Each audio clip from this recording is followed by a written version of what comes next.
Powered by AMD 3rd Gen Ryzen processors, the ROG Strix B550F gaming Wi-Fi provides first-class gaming features and style. The B550F Wi-Fi features a robust 12+2 DRMOS-teamed Power Stage VRM design with high-quality alloy chokes and durable capacitors to provide reliable power for the latest high-core count AMD CPUs. Fanless VRM and chipset heatsinks with our StatCool 3+ design keep your system running reliably under heavy load by enhancing passive cooling capacity for critical onboard components. For the best gaming connectivity, you get Wi-Fi 6, Bluetooth 5.1, and 2.5 gigabit LAN with Asus LAN Guard. You also get dual M.2 NVMe SSD slots, one with PCIe 4.0x4 connectivity, plus a USB 3.2 Gen 2 Type-C port and Thunderbolt 3 header. Our pre-mounted I/O shield makes installation a breeze, and with USB BIOS flashback technology, your system's firmware can be updated for next-gen CPUs using nothing more than a PSU and a USB flash drive. A pristine Supreme FX S1220A codec with DTS Sound Unbound and Sonic Studio 3 draws you deeper into the action. Communicate clearly with Asus AI noise-canceling mic technology. Asus exclusive AuraSync RGB lighting, including 2 RGB headers plus 1 Gen 2 addressable RGB header, let you make your PC's lighting uniquely yours. ROG Strix motherboards undergo an extensive certification program to ensure the very best compatibility with the widest range of components and devices. For a smooth build process, refer to our list of guaranteed compatible components. Ascend to next gen with the ROG Strix B550F gaming Wi-Fi.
Good evening, everybody. Coming to you live from TTG. It is Max Formal Casting, Maximilian Thor von Vormel or von Neumann, however you want to call it, and welcome to our Season 2 finals of this FIFA League as we get ready to take some of the best players within the state and city, beautiful city of Brisbane, of course, and have them throw down to get a big chunk of that $150 prize pool. It's going to be a great night for sure, as we're bringing not one, not two, not three, but 4 best-of-3 series to determine who is going to be our winner when we're all said and done. And I'm excited to get into this action as soon as possible. However, before we go too far, a quick look at some of our players who are going to be participating today in this event.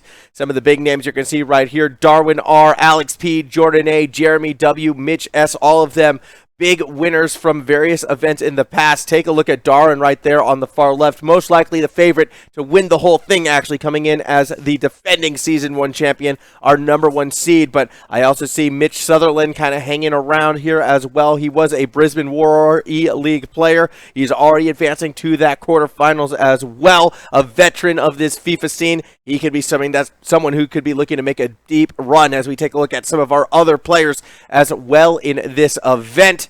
Some big names here to look out for, of course, include, Isaac Madden. He's the current ECA defending champion. You can see him get lined up, set to go. Sahil, Kalicure, they're going to be going up against each other in the first round. Tudor as well, already advanced to that quarterfinal. Alex B, Matthew A, Farian K, as well as CM Baraka, who unfortunately I believe has a forfeit, as well as Matthew A, actually. Each of them could not make it to the matches today for various reasons. A bit unfortunate for them, but they did qualify for this event, so I suppose they get qualifying round points when it's all said and done. As we can take a quick look at our brackets before we get into our matches. This is kind of what our schedule looks like right now. Already a couple results have gone through because of forfeit, the big ones being Mitch Sutherland advancing into that quarterfinals. We'll be taking on the winner of Jeremy W versus Alex B. That's the match we're going to be following. We also have Isaac and Farian going at it, as well as Sahil and Kalicure in our qualifying rounds. Advancing ahead then, you have Jordan, Tudor, good old Mitch Sutherland, Alex P, and as well as our defending champ Darwin. They're already in the quarterfinals. More likely than not, we will be following Darwin's run once we get to that stage. However, this card, a little bit subject to change, so we'll figure out where things go from there, as we have just hit that 7:02 mark, which I do believe means that our players are about to be kicking off. So it's time to go. As mentioned before, it'll be Jeremy W taking on the likes of Alex B in this matchup. Now, Jeremy, I believe, is a bit of a Liverpool fan, so he will be playing in those red jerseys. Playing for France, of course, will be Alex B. And we sort of briefly touched on Jeremy before, but Jeremy Wood, he's one of the younger players here in this league. He has won other events, just like the Queensland Fuse Cup, as well as the FQE Series champion. So he has a lot of success in his young FIFA career. Taking him on in this matchup, though, is Alex B, who I have to admit, kind of a newer player for me to see right now. Don't really have too much on this one, except he's a real top bloke. And you know what? We'll enjoy rooting for our top blokes here at XP Esports. He's just a good guy, apparently, and I wish, I had more detailed notes, but it's what was given to me. What I can tell you, though, is perhaps some of his results in the past when it comes to Alex, who I mean, he's coming into this one with a 1-5-1 record. He's always here, always competing, kind of qualified through in that last spot, which is why it's a little bit of an anomaly, sort of, where do we rate him, especially when you compare him to Jeremy, who's coming in 2-1-1, but has been a previous tournament winner in XP in the past. So definitely we're going to be looking towards this Liverpool side. They've already got one goal through, so more likely than not, Jeremy is probably going to be winning this match. I do agree with you, Dashifa. Or Dashi FIFA, I probably should say. Yeah, Jeremy is definitely the favorites in this matchup. Already has found one goal. Now, it's a slight different to normal match rules. We are only playing 4-minute halves, and they are going to be best of threes, no ties. So it will go into extra time if required, and if the extra time isn't enough, we will go down to penalty kick. Shot taken by Jeremy.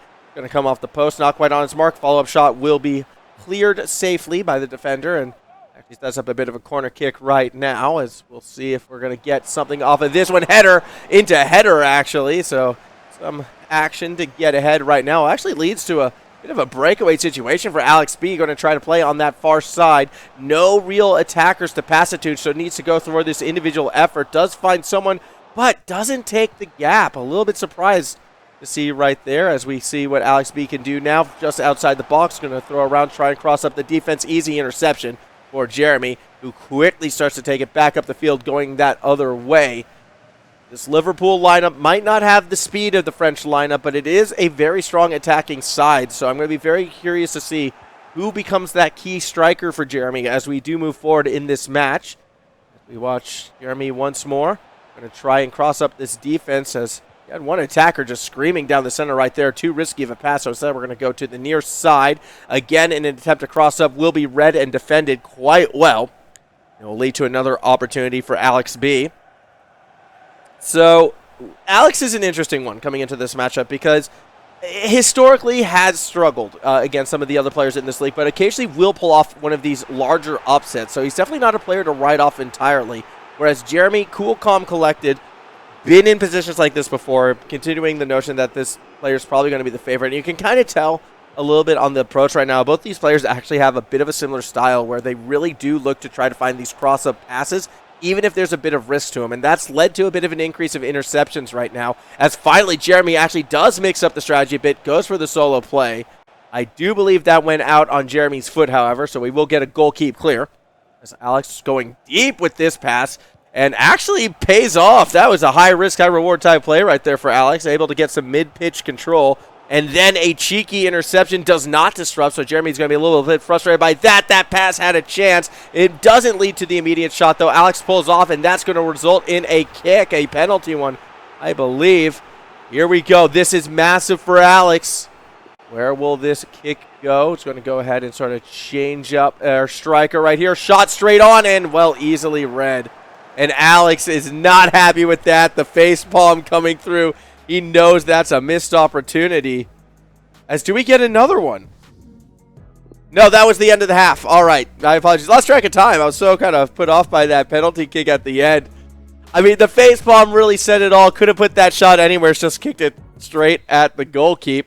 As we get ready to kick off our second half here in our opening game. At the moment, it is Jeremy with that 1-0 lead, as they have not really switched sides, actually. I'm not sure why it's saying Alex is now on Liverpool. But no, it should be worth noting.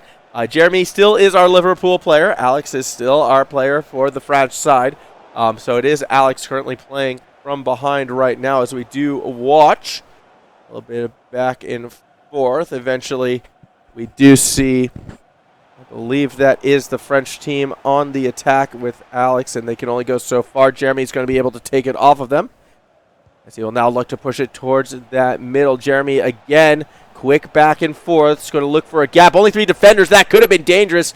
Alex really had to press forward with the defender right there. Makes one key interception, but lost possession immediately. Now does get that clear they were looking for. That was so dangerous for Alex. Very fortunate to find that interception. Now nearly gets the breakaway. Last defender taking a little bit of a steal. The tempo of this game is starting to accelerate as each of these players are really trying to challenge these mid-pitch lines.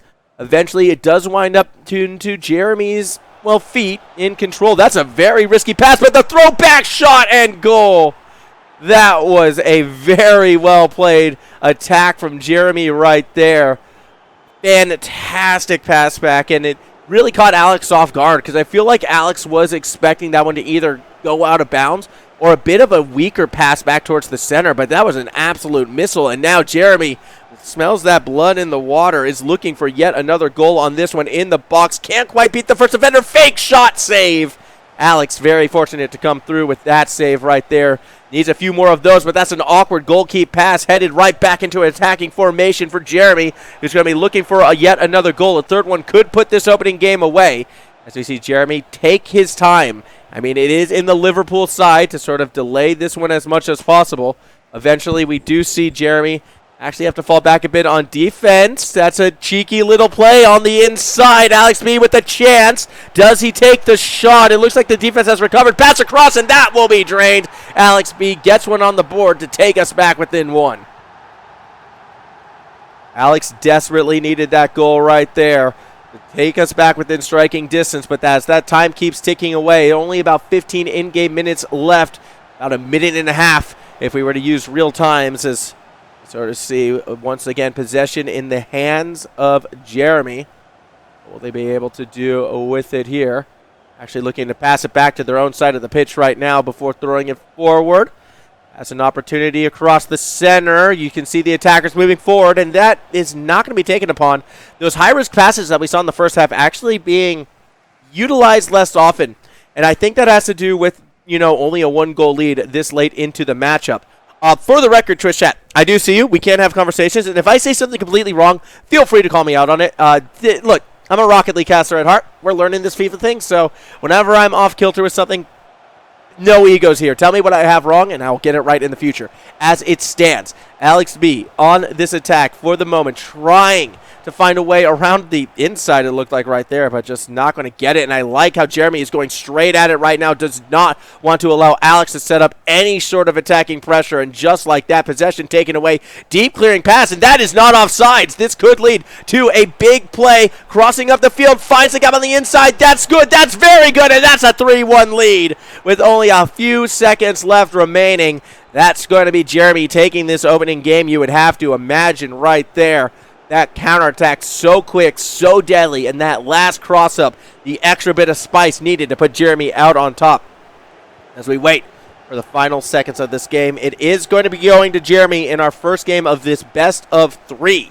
This is a single elimination tournament as well, so for Alex B, bit of a rough way to start. We do get a little extra minute of time, but at the end of the day, it will not amount to much. Possession taken away, and it's going to be Jeremy, the ex-high school prodigy, who's taking this first game. Very well played for Jeremy in this matchup, who, if I am not mistaken, and if memory serves me right, the very first time I cast a FIFA match, I don't know if it was the same Fuse Cup that Jeremy won, but and that is a boo on me, but the very first time I ever cast FIFA was for the Fuse Cup, and I'm pretty sure it was Jeremy who won that match, so kind of fitting today that we come back and we get to see Jeremy again doing what this player does best and putting on a bit of an offensive clinic. I'm really impressed with how quick Jeremy was in sort of crossing up the pitch. And while it was a little bit risky early, as the series did move on, you could see eventually a little bit of impatience came from that side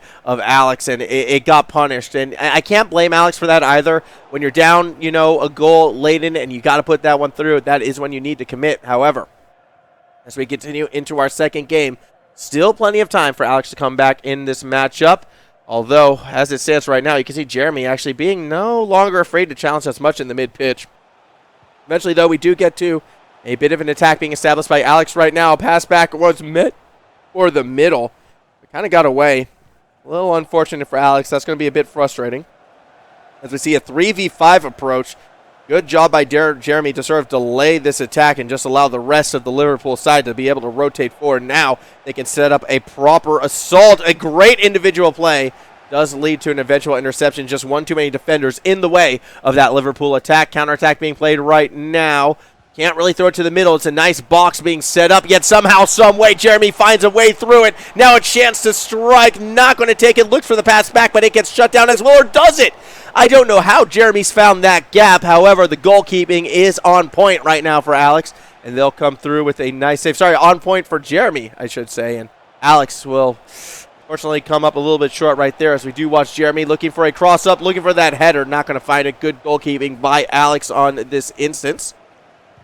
As we go back the other way. Here we go. Let's see what Jeremy will be able to do. Actually throwing it just outside that box. Had an option on the outside. Opted not to take it. And it does look like the end result will not be a counterattack as Jeremy is able to maintain possession. Now once again trying to set up in a similar position. Hard strike straight into the defender. That's never fun to be in that position. However, the end result still looking pretty good for Alex. The counterattack now being set up.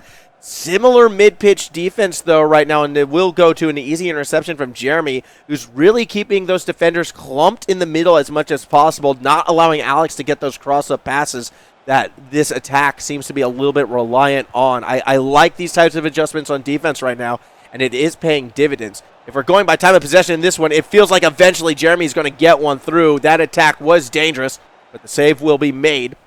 Still a lot of time left in this second game right now. A 0-0 or a little bit surprising as that could be a breakaway. It's a lot of speed right now coming from Coleman. He takes the shot, but the goalkeeper again coming through for Jeremy, who might be getting the MVP of this one. A couple very clutch saves out of that Liverpool goalkeep. And now we get to see the Liverpool attack once more, buying time, waiting for the attackers to push forward, or are they? Because that looked like a cheeky play. Middle of the pitch, semi-open, but they have to go back in order to attack it, and that is a defense pressing forward. Eventually, they get past that front line. Can they get past the second? Not quite, as the goalkeeper makes an amazing save, but now we got a corner kick, and this is where this game could get spicy. A little bit of a formational and a little bit of a substitute change coming in right now for this French side.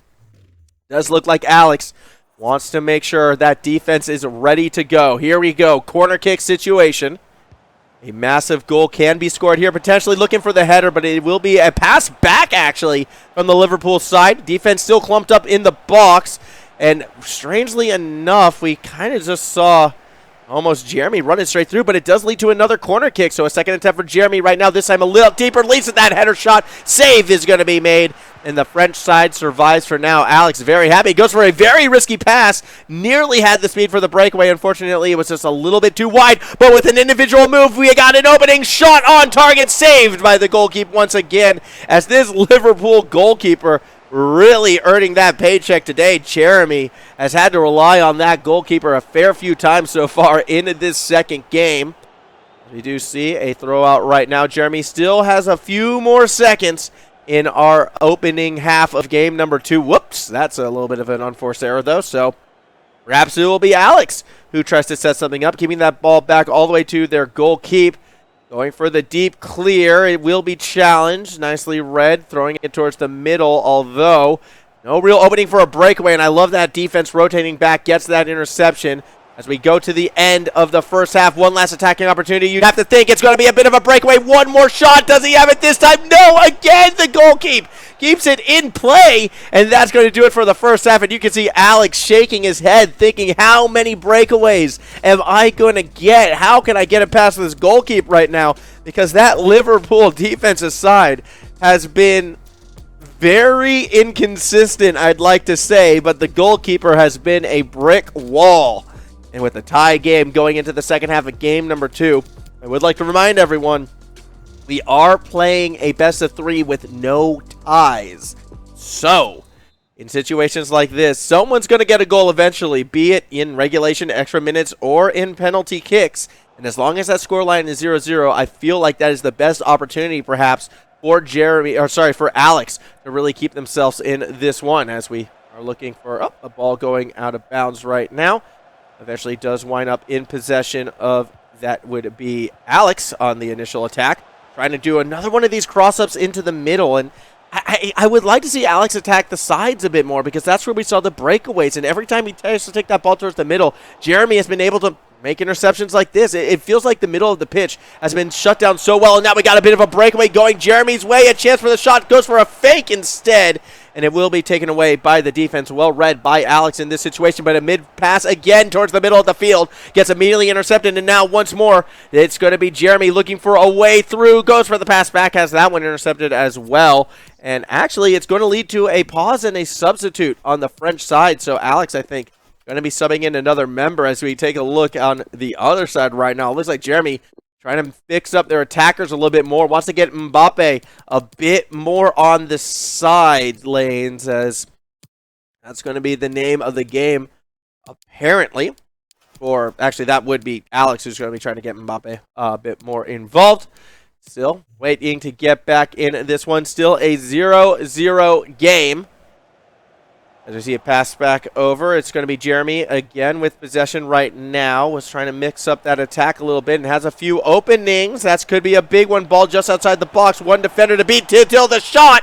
And that's going to go through. Jeremy just meticulous sometimes with these attacks. And that's going to give them a massive 1-goal lead. And I say massive because a win right here will put Jeremy through into the quarterfinals, taking on our defending champion in Darwin. And that could be a fun match to watch as well. Sorry, no, it'll be taking on Mitch Sutherland is the winner of this matchup. My apologies. But yeah, taking on Mitch Sutherland, that Brisbane Roar E-League player. That is what is waiting for the winner of this matchup. And that could be what's in Jeremy's future if he can hold on for just a few more minutes. Darwin is playing. Yes. Darwin is playing. Darwin has already advanced to the quarterfinals, just to answer your question. So Darwin's going to be waiting for the winner of Isaac and Faryan to figure out who his opponent will be. And that's a very interesting matchup as well between the 8th and 9th seed, because I kind of feel like looking at that one, I mean, the seeding, it was tough. It was really tough to do some of the seedings. All the seedings, of course, were done based on seasonal play in terms of records in regards to the ladder. So when we look at this matchup right now, this is the case of the 4th seed versus the 13th seed.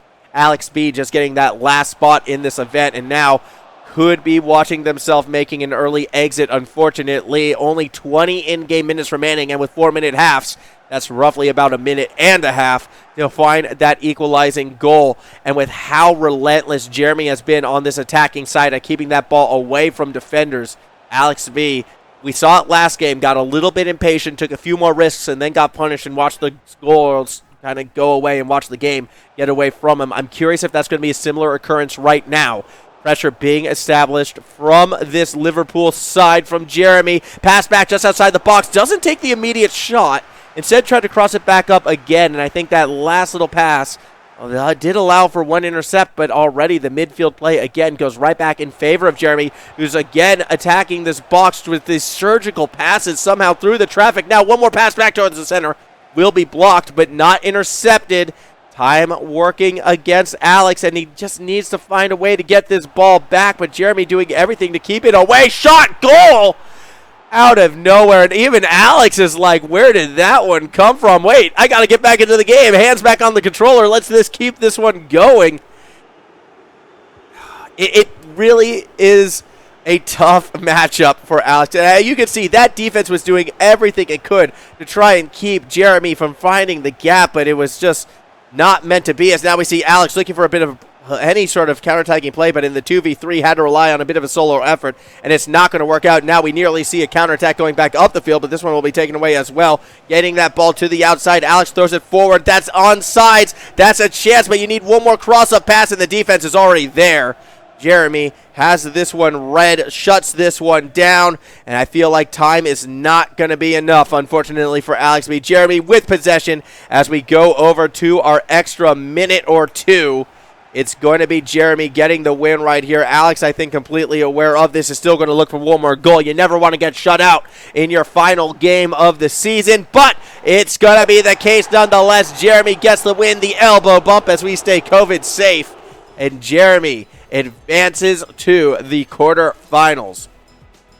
Very, very well played game. As we take a look at some of these goal replays right here, you can just see the surgical strikes. I don't know how Jeremy has the wherewithal to sort of find these shooting opportunities. As you can kind of see, I believe this one led to the first goal. Was able to put that one around and in through the traffic into the net. And then, of course, this was not the goal, actually. This was just what led to, I believe, the penalty kick, if I'm not mistaken. No, the penalty kick was way earlier. I don't know what we're looking at. This is just generic FIFA highlights. I just want to see the goals. I want to see the shots like this, finding the gap in the defense again. Look at that immediate strike. Too good.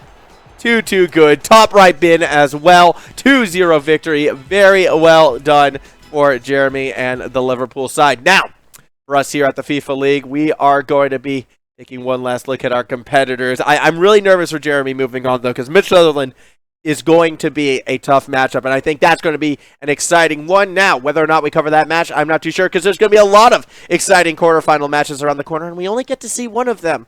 That makes me a little sad inside, but at the same time, that just gets us one step closer to the semis and the finals as well. So we're going to be throwing it to a quick break here. But when we come back, it's going to be quarterfinal action live at TGG here at XP Esports.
hear me now?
Welcome back, everybody. It's time for the quarter-final action we have been promising and getting set to deliver. It's going to be Jeremy versus Mitch.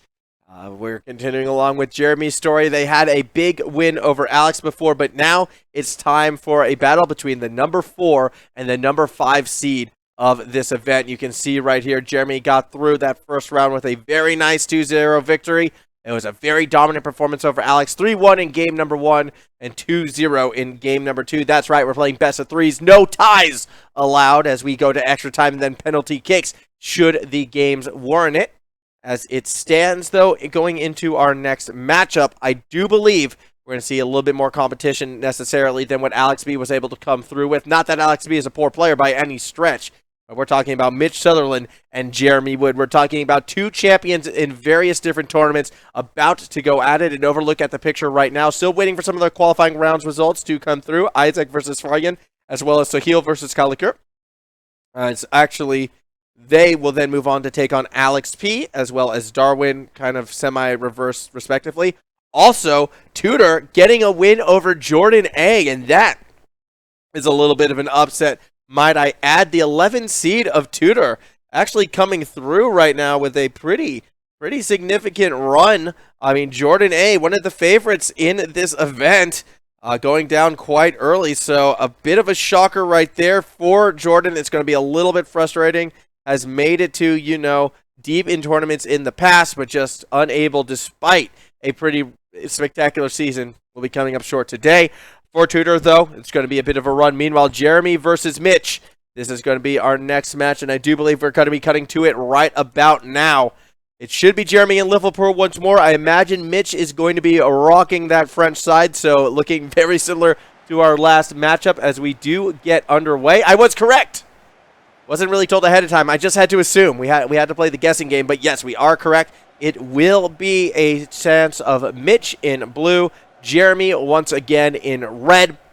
4-minute halves as opposed to the stereotypical 6, so a little bit more urgency perhaps on these players to get these goals, as at the moment it is Alex who could be the first player to really try to pressure Jeremy in this one. Again, Jeremy really likes to kind of jam up that middle of the field, prevent those cross-ups. It's going to force Mitch to work on that close side, as we can see that great individual effort to keep the defense back. Now Mitch going to be looking for that opening. No pass availabilities, though, across the center. It's just keeping Mitch forcing to play this patient game. And now you can see Jeremy really start to press forward. Start to pressure. Does get that steal. And that was a fantastic bit of defensive work. As we throw it back towards the middle right now. Mitch tries to attack straight on. Doesn't see any openings. Fakes the shot, but the defense doesn't bite. Now again, whittling closer and closer. Takes a shot eventually. It will be saved by Jeremy and that goalkeeping defense. High ball game still, 0 apiece. Although for the first time this tournament, first time tonight, Jeremy really being pressured on that defensive side. Let's see if this Liverpool team can turn things around. It's kind of a 5v5 setup now. Ooh, the cheeky pass back was read and intercepted by Mitch. I liked that defensive play. And now a bit of a breakaway as well. You don't have an avenue across the middle. Has to slow the pace up. And the defense is able to recover for the time being. Mitch looking to throw it back to someone, to anyone. But eventually the pressure from the defense does collapse. And it does put it back in Liverpool's possession. Now Jeremy, deep pass up the field. Actually finds it, but can't maintain that possession. Unable to find the cross-pitch intercept back. So it will be Mitch once more on that attacking side. Mitch so good at controlling the ball when attacking. We're just kind of waiting for Mitch to eventually take that stroke. For now, though, it will be Jeremy. Has a cross up across the middle. It's not offsides. It's a breakaway shot and goal. Jeremy takes the lead 1-0. Great effort right there. Eventually, it felt like Jeremy was going to get that chance and does not miss. Straight down the middle of the pitch. And I think we're kind of learning a bit of Jeremy, you know. And why Jeremy, when playing defense, likes to defend the middle is because when Jeremy likes to attack, they like to attack on the middle and, you know, defend against what you know, perhaps. Either way, that was a beautiful breakaway shot and goal. Really well done by this Liverpool side. And I love seeing the meta get challenged, but we are not riding Mitch out just yet at all. Again, the experience from this France side player, this Brisbane Roar E-League player, is leaps and bounds ahead of a lot of the competition here today. So a 1-goal deficit, not going to mean much, you'd have to imagine. Still, though, Jeremy is coming into this one as the higher-seeded player, still technically the favorite. in this matchup. And as the only player that brought a little bit of a fan base as well, Jeremy's mom in the crowd right now rooting her son on, and that is something I love to see. Another breakaway, it's onside, and it's looking good. Shot saved by the defense, and that's going to come through right there. Look, you can laugh, McMahon 202. I think it's sweet. I think it's great, and apparently reports on the sort of in the room side, there's a little bit of trash talking coming along from the family as well, which I thought is absolutely hilarious, and I'm curious to see if that's going to continue. Maybe one day we'll get an interview from the parents of Jeremy, but as it stands right now, we're approaching that halfway point of game number 1, just 10 in-game minutes left as we see what Jeremy is going to be able to do. He also has his schoolmates. Yeah, Jeremy's got a posse today, and it's fun to see as we kind of watch along with the one Liverpool player in the event. For a cross up again across the middle, perhaps has a couple steps ahead of the defense, but not going to find that window they were looking for. Winds up forcing a corner kick, though, and it's not the worst situation in the world. Mitch is going to need to play some tight defense right here. That kick got a little bit away from Jeremy, it looks like, so Mitch will happily take that one off of the attack, although a bit of pressure does force a pass back to the goalkeeper, and eventually Mitch is going to try to cross up the field. Jeremy not letting this defense get that clear. Actually looked for the intercept, wasn't able to find it, and that's going to do it for the first half. Jeremy up 1-0 at the end of 4, or should I say 45. However you want to put it, either way, it will be Jeremy starting with position for this second half of game number 1. Taking his time, moving up the field right now, just letting the attacking side get established, but it's going to be really hard to sort of break through this defense unless you got that quick 1-2-1 punch, breaking away in front of the defender. The angle's a bit too tight, so it's a pass to the middle and a goal. How did that get through? Fantastic shot. It looked... Look, I've been doing a lot of Rocket League, okay? And in my theory, there's always one own goal per Rocket League match. That looked like an own goal. It's a really shame that we don't get to see the replays of this, because I would have loved to see how that ball actually got past the defender. I'm not saying it was an own goal. Definitely not. Very shocking goal right there in that one, though. That was a bit of a surprise. Either way, Jeremy now sitting with that 2-0 lead. It's quite massive, and if this one is held on to, that will be 3 games in a row won by Jeremy on a warpath into the semifinal, and you'd have to imagine that's where Darwin is going to be waiting. Granted, Darwin still a few games away from getting involved right now. We'll see how they do get in this one. Shot save. Nice job once again. That Liverpool goalkeeper been pretty immaculate thus far, as Mitch is going to continue to try to put pressure into the box. That's a few options on the outside, but takes the shot instead. Couldn't quite find the angle. A little bit unfortunate for Mitch, as we do see a pass out towards the center of the field. Collected. Jeremy again. Oh, that's on sides. That's dangerous. Do you have a shot angle? It's going to be a pass back across. And again, another cross up into the header. Jeremy starts to pull ahead. And I want to get a face palm count getting started right now, because it feels like every time Jeremy finds a goal against an opponent, the faces and the palms collide for their opponents. Mitch showing a little bit of signs of frustration at the end of that one. A 3-0 lead with only 30 in-game minutes left. And if you know 8-3, that's about too difficult for me to solve in terms of quick maths. Not my specialty right now. All you need to know, I'm sort of working against the side of Mitch's. Interesting play right there. It looked like it could have been a penalty, but wasn't. Mitch very patient, though. Content to just stand with the ball sometimes. And, well, Jeremy says, all right, fine. If you're going to do that, I'll just take the ball away from you. We wait to see what Mitch is going to be able to bring. At the moment, they're falling back on defense. Pass across the center will be intercepted by Mitch eventually.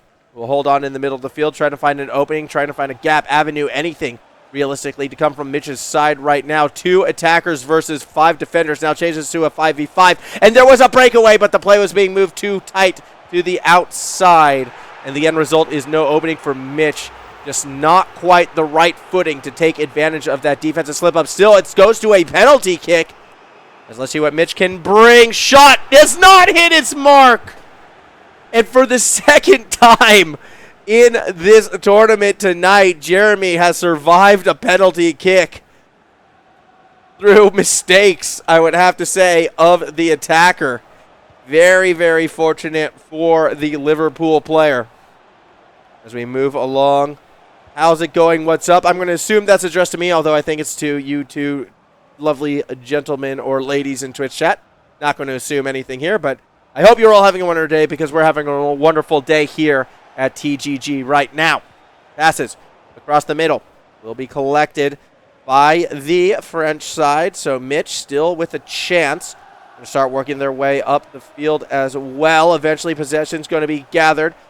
No real passing opportunities just yet. You can throw it back to the middle, which does happen. And maybe this will find a strike. Trying to keep that ball in the box, but the defense just building that wall right in the middle of the field.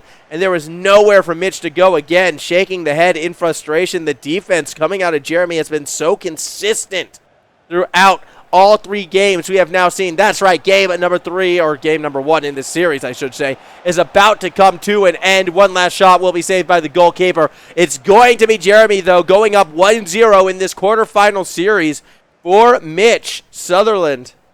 It's a bit of a rough start to this one. An entire game, no goal scored. Well, maybe they'll get one at the very end, but with that sliding tackle, no card, all ball, and that's going to be game going over to Jeremy. Fist bumps aplenty. Fantastic bit of work right there. 3-0. Really, really, really well done. As we get a little look at, a little bit of no alternate uniforms. I really like that teal one. Maybe I'm alone. I wanted to see that teal uniform come into action. My goodness. We wait and see where we go from here. Max Atawunga. Oh, yo. That I did. That's actually kind of crazy. How you doing? Still the best name, by the way, Awunga. 10 out of 10 name right there. But yeah, good to see some of the high school Rocket League players showing some support for some of the FIFA League players as well. And hope to see you with the Rainbow Six and really all of the esports that happens here at XP. I'm just trying to think because I thought women's was usually tonight. But instead it's being taken over by FIFA. And I could be wrong. Could have my brain all messed up. But women's are Thursday. Okay. So apparently the Women's League finished last week. So my apologies right there. You're going to have to wait for next season of the Women's Rainbow Six. Yeah. Look, all my notes today, all of the research that I've done is really just a lot of pictures of FIFA players with stuff scrabbled underneath. I know nothing about Siege. The one time I ever showed interest in Siege, got burned hard because I was like, Overt, they're a cool team. I like them. Let's go all in with my channel points. And then, well, I don't want to talk about what happened next. Either way, we are getting set to go eventually for our next game in this best of series. It is a best of 3, 4-minute halves. That's an 8-minute game time total. Okay. Yeah, a little bit of practice we get to watch. Not sure what's going on, why we get to spectate this. I think it's just as the game is sort of loading up. Perhaps we are getting ready to go. We get to share some great moments as well. I have to admit, a FIFA mini game, like party game thing, like FIFA Party, would be fun. I would appreciate that. But maybe just like a lot of EA Sports titles, but then Mario Party is. I don't know where I'm going with this. Let's get back to the pitch right now. It's time for game 2. Once again, Jeremy will be in red. Mitch will be in blue. As we look to kick this one off, it is Mitch initially on the attack, but an awkward pass across the center, intercepted by Jeremy. I feel like we've seen that a fair few times when Jeremy's playing defense. It's so dangerous to throw it to that middle of the pitch. Whereas for Mitch, I want to see more attacks come from those corners. Not be afraid to take some more risks when taking some of these shots, because I feel like Mitch definitely wants to play a slower, more methodical game when on the attack, and just hasn't been able to find those openings as of yet. A goal would do wonders, I feel, for Mitch's confidence. However, a very physical defense gets that one out. Corner kick is actually just going to be a quick dish off, pass back on the outside again. Very reminiscent of Mitch's style. They don't want to look for those goals, wants to play it safe, but now it's a bit of a breakaway, perhaps 1 versus 2. Will Jeremy go for the pass? Will Jeremy take the shot? It is the pass, it's an opening, and a shot is saved by the goalkeeper. Very well done by Mitch, who will look to slow the pace down once more. That would have been a fantastic opener for Jeremy to get that quick lead. Instead, we are going to slow things down. Jeremy, it's Jazza on your team. Oh, I did not know that. That's exciting. Wait. Dude, he plays Rocket League and FIFA? Dude. players obsessed with soccer. Either way, we are looking at Jeremy sort of control the middle of the field right now. Let's see what we do. More passes back and forth as eventually it actually gets intercepted by Mitch. Now it's a bit of a 1v5 situation, and yeah, the defense will just find the pinch, get the steal, try to maintain possession, but it does get taken back. Mitch not willing to give up that easily, starting to get a little bit more physical with it as well. Still finding these cheeky little caps, finds a new way to get into the center of the pitch, but immediately taken off by Jeremy. I don't know what it is about being in the center in front of the box, but Jeremy always finds a way to come up with the ball in those situations. Mitch, once more, is going to try to find an attack. Only goes so far with it, pass back towards the center, and this time may have found the opening, a chance for a strike. Hesitation, though, not going to do Mitch any favors, and you can see the animation on Mitch's side just from the camera alone. He recognized that was an opportunity right there, but did not take it. Fortunately for Mitch, the attack will continue once more. Mitch looking for a gap. Jeremy cuts down the middle of the pitch before it can be taken upon, forcing these passes back now. Mitch actually being forced further and further back, finds another way to get into the box, and now it will lead to a pass forward once more. 3 defenders in front of Mbappe, who's still going to try to find the shot, saved by the goalkeeper. Give this Liverpool goalkeeper a raise. My goodness, another key save from what looked to be a surefire goal as Mitch again finds another shot and save for Jeremy, who is just holding on by the skin of his teeth right now. Mitch is going to take this one a little bit further out right now. Whoa, very physical defense right there. Almost looked like he just grabbed the opponent by the torso and looked to throw him down. Shot saved this time by a defender. And finally, Jeremy got possession, but it's immediately taken back away. Passing it into the box. An opportunity. Already had those avenues cut off. And now Jeremy gets possession and gets a little bit of breathing room. Even if it's fleeting, it's enough to get the Liverpool attack down the pitch. 36 seconds. Well, 36 minutes have passed in this game, not seconds. As we do see a very kind of awkward pass, actually, getting away from the attack. And that will give Mitch possession once more. There we go. Pass to the middle of the field. Mitch going back and forth with it. Going to be looking for that opening. Going to be looking for an avenue to attack once more in this matchup. Eventually we get the ball to the outside, but Jeremy's there to shut it down. That's a nice pass forward as well. And the number's actually kind of in the attacking side. However, players running off sides right there means there's no area for Jeremy to pass it to. A bit unfortunate that the attack wasn't quite in sync, although they'll get another attempt at it now. Not going to take the player cutting through the middle, instead keeping it just outside that box. Finally passing it forward. It's a bit of a risky angle. Shot still taken. No follow-up shot to be had. Very good job by Mitch to play that one patiently. And we end the first half in game number 2 with a 0-0 scoreline. This series definitely a lot tenser as we're making it closer and closer to our what could be our first extra minutes of the afternoon, actually. Could be a lot of fun. Here we go. Game number 2, or half number 2. I'm still in the Rocket League mindset. I do apologize for that. Every time I sort of see the break, I was like, oh, yeah, you know, these games, 4 minutes, similar to 5 minutes. You go to the break, come back. Yeah, this is just game number 4 right now. No, it's second half of game number 2 in a 0-0 match right now. Again, a reminder, Jeremy was able to take the first one. A win here advances Jeremy to that semifinal. For Mitch Sutherland, it was a bit of an automatic push after Matthew A. had forfeit to get to this quarterfinal spot. And it would be quite frustrating for Mitch to go down without taking a game in this one. But as it stands right now, especially when you consider how often Mitch has been on the attack. At the moment, Mitch is still trying to set up, realistically, the first attack of this next half. As you can see, though, Jeremy looking to play more of that center of the pitch and just trying to shut down any cross-ups. Mitch still going to be looking for it. Eventually does throw an errant pass right back over to the defense. And there's a lot of space to work with for Jeremy on this side. You see a defender look for that interception. A second defender tries to step forward, but neither of them can steal possession. Now we're seeing the pass forward. A bit of a breakaway to goalkeeper, heads forward, and that will be a bit of the save. And, okay, ball runs out, and another opportunity for Jeremy to try to find the goal. It looked like the goalkeeper and the attacker headbutt each other. That actually looked incredibly scary. Either way, Jeremy now looking to pass into the box. Pass back, shot taken, goal! Fantastic 1-2-3 punch from Jeremy to take a later lead in this half. Oh my goodness, Jeremy now in position to get to a semifinal. It was a fantastic goal, just slicing and dicing through the defenders, and now Jeremy needs to hold on. 30 in-game minutes left, about 3 minutes or so of actual in-game time, just a little bit more, or would it be less? It'd be a little bit less than that. So, dare I say, roughly 2.5 minutes.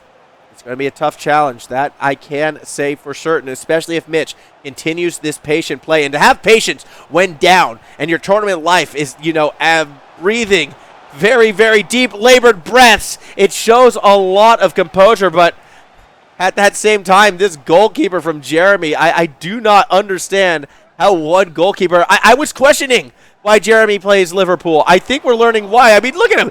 The man just punches the ball up the field. Oh, that was a falcon punch and a half right there. And now you've got a bit of a breakaway perhaps in the center of the pitch. Jeremy Seed's going to go for it if this attacker can get in front. But no, he can't. The defense will block him off. And that is very fortunate because had Mitch let that goal through there, I would be fearful that this series is done. Still, Mitch looking for the first goal of the series in and of itself. It would be 4-0 overall. Mitch desperately needs to get something because I still feel like Mitch has been on the attack more so than Jeremy throughout this game, as looking for the intercept, not going to find it, and that's a lot of space now for Mitch to work with, for Jeremy to work with as they continue to play up the field. Now again looking for that pass across the center, collected by Salah, but Salah's not going to find that pass towards the box. Instead we throw it back just outside, a little bit of an opening, shot not taken. Now it is. The hesitation though on the shot will allow the goalkeeper to make the save and keep Mitch's hopes alive.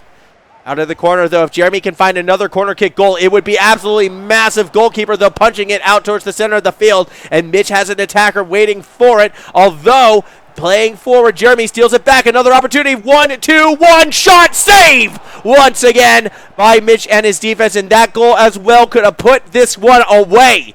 Corner kick once more, though. Jeremy, got a lot of curve behind that, and the goalkeeper playing so far out of the box once more is able to find a way to punch it up the field. Mitch looking for a way to break it away, but it's stealing off of him once more. Jeremy doesn't have anyone in the center. It was offsides. Now looks for a pass on that outside, straight to the goalkeeper, and saved once more. Time working against Mitch, who has just been struggling to get the ball to the attacking half of the field, finally finds a way through. Doesn't have anyone to throw to just yet unless he looks to go deep across the pitch. Instead goes for these short dribblers. Again, going to try to find that opening. May have found a bit of a breakaway pass shot. That's going to go in. Mitch ties the game in the dying seconds of game number 2. As we do carry on, Mitch able to stay alive. Keep that tournament afloat right there. And Jeremy, who had been so good at defending that middle of the pitch, finally lets one through in said middle. Now, though, we're in extra time. This could be the last possession in regulation. A goal here could put Jeremy through into the semifinal, but it goes straight to a defender and will be cleared into extra time. Oh, boy.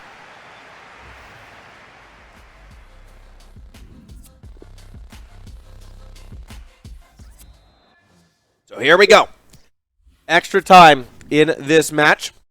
Again, we're doing classic rules. It is not golden goal. If we remain tied at the end of this extra time, we do go to penalty kicks.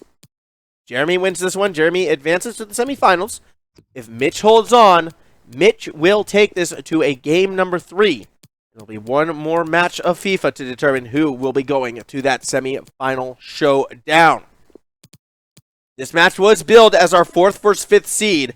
This is a very tough matchup indeed for both of these players. And, I mean, goals have been hard to come by for each side. You can look at this and say, hold on, Mitch has only scored 1 goal thus far in this entire series.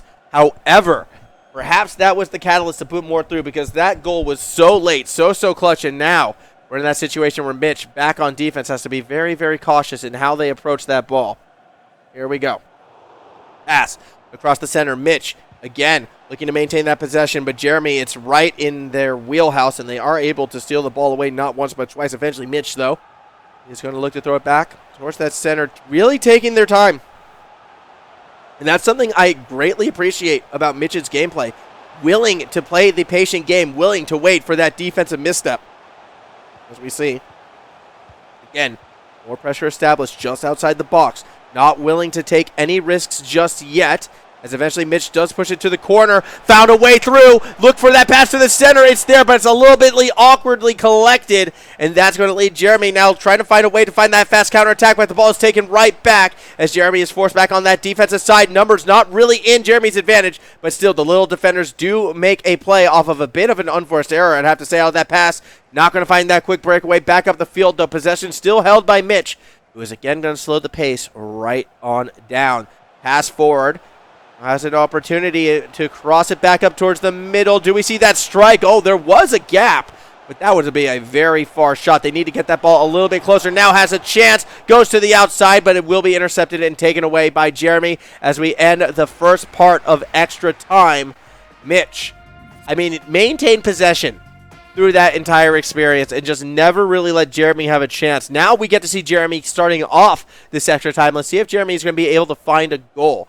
These are 2-minute extra, halves, essentially. So it's like 1, maybe 2 attacks aside.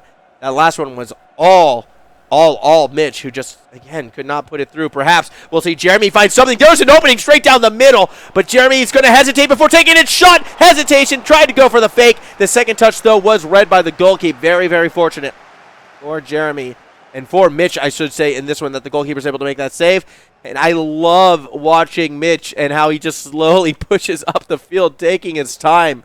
It's so methodical, and it's got to be so frustrating to defend against because you want to increase the tempo, but if you do so, Mitch is the type of player who will punch you immediately. Perhaps case in point right here. Mitch doesn't take the opening right away and will instead look to throw it back as we find more pressure just outside the box, and, eventually possession is going to be lost. So Jeremy will get roughly 1 last chance, maybe 2, unless it gets stolen away. And instead it'll be Mitch looking to put this one down in overtime. That breakaway was not offsides. That's an open avenue for a pass, but it's not going to be taken until it's thrown back. Shot saved by the defender. And now Jeremy goes for that deeper clear, intercepted as the defender was there off screen. Now throwing it back to the attacking side of the field. Nice little box, forcing Mitch to go back with it. Extra time, an opening shot, cross up, not on its mark. And Mitch just misses, and he knows it was there. He knows he had it. It could have been massive. Instead, we go to penalty kicks. Oh, boy. How tight was that? Mitch had that opening and just couldn't put it through. Here we go. Penalty kicks to potentially determine who our semifinalists will be. First kick will be coming from Mitch into Jeremy. Should be worth noted. That's going to be saved. As Mitch, a little bit of a facepalm, a little bit of frustration. Jeremy has not allowed a penalty kick scored against him. Like currently, 3 for 3 on that defensive effort. Shot as well, going to be saved by Jeremy. So 2 misses, 4 to go. Will Mitch be able to put it through? Here comes the shot. It's a cross up and in. Mitch strikes first in the penalty kicks as we go straight back to Jeremy. Looking to tie this one up. Needs to put this one through. And it's a complete whiff. This is massive right now. Mitch has the advantage, has the lead, gets another one through. And now it's a situation where Jeremy needs to get this one in. You'd have to imagine. Shot saved by the defender. And we are 1 goal away from a Game 3. Mitch. Shot, goal, we go to Game 3. Mitch puts it through. What a crazy game number 2. We go the distance in extra time, and now we've got 1 more to be played. A little sippy sip of the water right there. Get ourselves ready as we just restart that match and get right back into it. There's an argument to be made right now. A deep, detailed argument to be made. Why am I saying PSG when it's Liverpool versus France? Whatever. A strong argument to be made right now that when it comes to that clutch gene, Mitch is living, breathing in it. Because late goal to take us to extra time, penalty kicks, a breeze for this player, which is like the most high-pressure situation you can possibly be in. Mitch right now seems to have that momentum back, and as we go to 1 game to decide it, I'm going to be very curious if Mitch is going to continue this Iceman type mentality, because it's so contradictory from the emotion and the animation that we're seeing from the player cam. When we watch Mitch on the player game, he's animated, bouncing around, like hands on head. Very fun to watch, don't get me wrong, but then the play style, it's so cool, calm, collected. It's such a dichotomy that is so much fun to watch. Meanwhile, Jeremy, the complete opposite. The young gun is fiery on the attack, looks for these fast, quick breakaways, very aggressive defense, but just shows no emotion, just complete, like, laser focus when playing this game. I love the addition to the player games right here as these players are able to play live at TGG tonight for our final event. It's great to see the dichotomy between these two as we're already well and truly into our third game, our deciding game. Winner of this, of course, goes to that semifinals. As we watch Jeremy, get muscled off the ball. No penalty. Mitch kind of going to be a little bit happy with that. Now going to lead the attack going back up that other way as eventually the ball does go a little bit further now. Pass back perhaps, collected by Mitch, who's crossing up the field. Only needs one or two more touches. Now throwing it back forward just outside the box. So there's a couple little avenues, but Mitch was unable to take those just yet. As now Jeremy going to find a little bit of the counterattack themselves again, throwing one of these high-risk pass plays down the field. Attacker doesn't make the read. That got very, very close, but Jeremy's going to have to sit back for now. Continue along Mitch. Slow play up the field as well. Let's get comfy, everybody. Mitch is going to take his time. Going to wait for that mistake, although that was a more aggressive play from Mitch, and it's a goal! Was it offsides? No, it was not. It's going to count, and Mitch 100% gets a huge lead in this third game. The first time we see Mitch actually mix up that style, throw a high-risk pass into a second high-risk cross-up, and it pays off. Fantastic stuff from the XE League player for the Brisbane Roar, or the current one. I'm actually not too sure, but I would have to get some information fed in on me. But yeah, absolutely, for Mitch Sutherland, first time he has actually had a lead in this series, funnily enough. And it comes in the final game. What will he do with it? A near breakaway from Jeremy, but it's not going to be found. Mitch Sutherland again with possession, and expect him to take as much time off the clock right now as possible. He's played that slow, methodical game. Going to take his time, whittle the way up the field. In fact, even throw it back sometimes, and now that same pass is going to be intercepted. It led to a goal the first time. Interception, time number 2, Jeremy. Good adaptation. Now looking to attack the middle of the pitch. Can't go too far with it. Eventually, does set something up. Ooh, that almost was dangerous, but a well-placed foot from the defense makes the save. Pass back right now. Jeremy's not going to press it forward immediately. Instead, he's going to look to intercept that next pass, but a gap was found. As we watch Mitch continue to, again, take his time, play the patient game, wait for the natural gaps to open up. Might have something across the middle of the field right now. Actually goes all the way to the close side. As you see, defense is now starting to play a little bit more pressure, not wanting to give Mitch the time of day like we've seen thus far, as that's a great interception coming from Jeremy. Actually could lead to a bit of a breakaway, perhaps. Only 2 defenders in front of this attack of 3. Passes in a good spot, although we don't see the immediate shot. It says a throw up, another touch, as that almost was a very technical goal. Instead, the goalkeeper comes up huge with the save. As we approach the halfway point of this game, Mitch Sutherland up 1-0 with 4 minutes to go.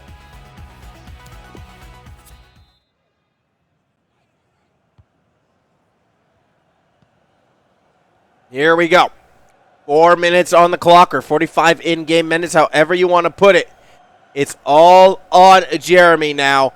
Haven't seen this player under pressure really this entire series. Now playing from behind in order to stay alive in this tournament against Mitch Sutherland, who actually lets one by. This could be dangerous. Keep your eyes on that middle of the pitch right now. You've got one more pass perhaps across to the center. Instead, we throw it out to the back of the box. 2 defenders in the way of in the way of Roberto, and that's not going to work out this time around. As once more, Mitch's defense is able to hold on. And again, holding on, just holding on to the ball, not pressing forward, not taking risks, forcing the defense to come to him. And I feel like Jeremy is going to be more and more willing as time continues to tick down right now. Game's telling us to watch out for Mbappe. I always watch out for Mbappe because he can do things like this. Unfortunately, that shot's not quite going to hit its mark. So Mitch, a chance to put that 2-goal cushion down does not come through. Another opportunity, perhaps. It is Mbappe throwing it towards the middle of the box. Do we see the shot? Not quite. A lot of defenders in the way right there. That would have been an amazing goal. Instead, it could be an amazing counterattack as Jeremy's going screaming up the field. Just need to make one more interception, but cannot do it. Koeman will steal that ball away for Mitch, who now gets that ball back to the Liverpool side of the field. Back to the center as well. It's slowing that pace right on down. This is a game of peaks and troughs, it feels like, with the peaks coming from Jeremy and the troughs, those intelligent surgical troughs coming from Mitch, who really wants to keep this game buried as much as possible because that means a trip to the semifinal. As we see a pass back to the goalkeeper, in fact. That is how far back we are going right now. Mitch now looking to play up along that outside corridor, but it does get boxed off, and it gets nearly intercepted by Jeremy, who would have loved to take that ball away. Time still working against the Liverpool side, as we do see the possession taken back in the middle of the field, although with only one attacker, he has to keep it in the middle field for just a little bit longer. Goes for the solo play. No one there to capitalize as the ball rolled in no man's land for a few fleeting moments. Eventually, it does go back in possession of Mitch, although this could be dangerous. Pass into the box. One defender is there, and that one defender makes an amazing interception, just muscling his way onto the ball. Mitch survives that attack, and that was the best-looking attack we've seen from Jeremy in this Game 3. Maybe we get something right here, though. Only about 15 in-game minutes left. That's roughly 1 minute of IRL time, as it's a lot of quick passes just outside the box. Eventually, we force our way into it. Physical defense comes out on top, and despite the sliding kick, the goalkeeper will hang on. Deep clear right now, all the way up the field, and actually is going to find someone. Mitch goes straight to the attacking side. A bit of a lapse in defense right there. It's going to punish Jeremy. Shot, goal, and Mitch, double fist pump, may have just won this game. Fantastic. Deep clear as yep, okay. Players levitating in enjoyment on the French side. And Jeremy knows that one's probably going to cost him a 2-goal deficit with less than a minute to play. Jeremy has to go all out, but the defense steals this one away, and it's Mitch Sutherland with lead, with possession. Good luck, Jeremy. I don't think he's giving this one up for free. You can see, again, not afraid to pass it back, not afraid to throw the ball to the furthest point away from any of those red jerseys. Mitch Sutherland is probably going to be winning this match, and what a series this one was. A real strategic, chess-like game coming out of Mitch Sutherland in this one. Took a little bit to warm up, but once they started connecting, it was all good. That said, Jeremy still with the hope, and the prayer's going to take a shot. Does not go in. The defense comes through with a big save, and you'd have to think that was the last-ditch effort from the high school hero. Definitely did well today, though, to push Mitch Sutherland into that game number 3.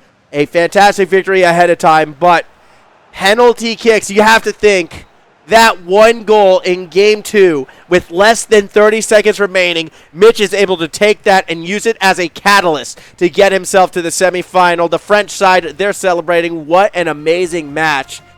That one was a lot of fun. Really well done for Mitch Sutherland, and he will be advancing on.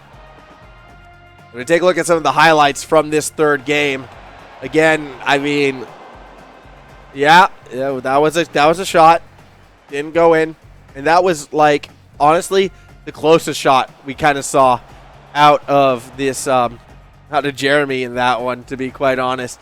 For the most part, it was just a lot of devastating passes and strikes. That second goal, I have to admit, was a pretty big one. But the first goal, the giant pass up the field into the long cross-up in front of the net that came out of Mitch, which was so atypical of his play style until that point, was fantastic stuff. As taking a look at the Twitch chat right now, love the support being shown Jeremy's right way. Good to see, you know, the schoolmates, the friends, the family, all here to support this young player. And then, yes, we watched the levitating players from France at the end of it all celebrate that second goal, that cushion goal, and the last-ditch shot. It wasn't even really on target. Look, from this point, we look ahead to the semifinals now. It could be a bit of a wait as we're going to be waiting to see who necessarily Mitch Sutherland will be playing. It might be Darwin. It might be someone on that other side of the quarterfinal bracket. So until we do come back, hello everybody, for our semifinal matchup, I do hope we've been enjoying the show thus far. We've hit that halfway point, and when we come back, it should be semifinal action. So stay tight, everybody. We've got more FIFA when we return.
Welcome back, everybody. More FIFA about to come straight at you because we got a little bit of a specialty match coming through. Because of the way how the schedule has been laid out, it's not time for the semifinals yet. I'm sorry to tell you, we're not doing the semifinals. No, instead we're doing another quarterfinal match before we go to our semifinals, as we're going to have a chance to bring you Alex P taking on Kalakir, two France players about to go at it in this one for another trip to that semifinal. Winner of this will take on the winner of Jordan versus Tudor, which I imagine is happening right now as well. So we'll be keen to see who advances through that. Although, if I'm not mistaken, actually, I'm pretty sure Tudor has already won that. So the winner of this will be taking on Tudor in the semifinals. My apologies right there. Tudor did win that matchup 2-0 earlier. So yeah, a chance to get into that top four right now. We've already seen Mitch be able to do it. Who will be joining Mitch in that sense? As we get ready to go to the action, a little bit about these players. Well, don't know too much about Kalakir. I hate to be a little bit like that. My apologies right there. But when it comes to Alex P, Well, as well, I'm just going to assume these are each nice top bloke people. Alex P, I will say this is our number 2 seed, has won tournaments before, will be the favorite coming into this matchup with Kalakir on the other side. Someone who's gone 2-1 sort of in the past, has made a semifinal at one time, but has never really quite made that grand final appearance. So if we're kind of looking at who's more likely to win this one, Alex P will be the favorite. Alex P will also be coming into this matchup, I believe, wearing the white jerseys. Kalakir will be wearing the blue jerseys as we head to the pitch to kick off our second/third quarterfinal match. Yep. There we go. Going into in-game. I thought I had the timing right. I wanted to believe we had the timing right, but not quite. It's all well and good. Again, Alex in white, Kalakir in blue. Each of them playing that French side, so no more, Liverpool versus France action. That's all well and good. We'll sort of see where this match does play out from here, as Kalakir will be the first player with possession. Just going to go ahead and take a couple of inside passes right now, as it's left a little bit open, actually, by Alex initially. We'll see Kalakir look to keep that ball outside the box, looking for something perhaps on that inside. It's not there, so we throw that pass back and continue to take our time, fighting an entryway in. Nearly found that pass, stuck with the play. But good defense will make the save. And that will be Alex surviving the initial attack. Now it's going to be looking to throw something back out towards the middle of the field. It's a bit of a deep boomer right there, actually, and it goes in Alex's favor. Nearly found a quick pass just to that camera side as well. It could have led to an open shot. Eventually the ball does wind up in that side, but not in time for a realistic play on the goal. It's Kalakir now going to do these short passes again up the pitch, looking to create as much space as possible as they press this one forward. And eventually, a slide tackle in use. We don't see too many of those usually, but Alex actually is able to execute it quite well. Get that interception. Well played, my friend. Well played indeed. Curious to see if that momentum will be able to be stuck with it. If you go back again towards that middle of the pitch, Kalakir has a look, has a peek, has a no strike, though, to be had. Back up that other way. Header towards that middle of the field right now, Alex P. Haven't seen too much of Alex on attack just yet. We've had one opportunity. Didn't really pay out for them the first time around. Perhaps this time they'll be able to keep something a bit more sustained, or it'll be a lob shot to the middle, intercepted, and Kalakir looks to take it right back up to the other side. In fact, a bit of a breakaway towards the middle had there been a bit more speed. Defense does hold on for now, as we see that clear towards the middle of the field now being thrown forward as well. Alex P has a lot of options to throw it to right here. This can be dangerous. Instead of throwing for the pass, though, keeps it himself and pushes it off to the side, having a little chuckle at that. I feel like there's a lot of options there. You could have answered A, B, C, or D on the test, but instead Alex decided to write E, crunch up the test, and throw it in the bin. Still going to have another chance, though, with this attack right here. Let's see what Alex can do. Has someone just outside the box. Won't be able to throw it there just in time. Again, it's a bit of a patient play. Leads to the shot and goal. Alex strikes first. 25 in-game minutes in game number 1. Very well played by Alex, as now we'll get to sit back a little bit, let Kalakir come to him. Kalakir had a couple of attacks early in this series, but hadn't had one in a little while right now. In fact, it's been 10 in-game minutes since we last saw Kalakir with possession on that white side of the pitch. And, well, it doesn't last that long. Alex starting to vibe a little bit right now. Eventually, the ball does wind up in the middle of the field. A good interception from Alex, who will then throw it a bit further forward. 4 defenders to 4 attackers. Does mean Alex has a bit of space to work with. We don't see an individual play, as it was offsides, I believe. A little bit surprised by that one. Still, Kalakir going to be happy with that. Now throwing it back up the other way. This definitely isn't offsides, because the defender stays in front and gets that ball off the attack. Now looking to cross up that field a little bit. Intercepted right away. Pressure not going to come through. All right. Not sure what the penalty was there. I don't want to call everything offsides, but I really can't think of what else that one could have been. Didn't really seem offsides to me, though, so I'm not too sure. Either way, Alex P, with possession of the ball, middle of the field, likes to attack this middle right now, and we're kind of seeing what happens when you don't see a heavy box in the middle. You sometimes see openings like this. Lob shot goes in, and Alex takes it and makes it a 2-0 lead in the first half of this game.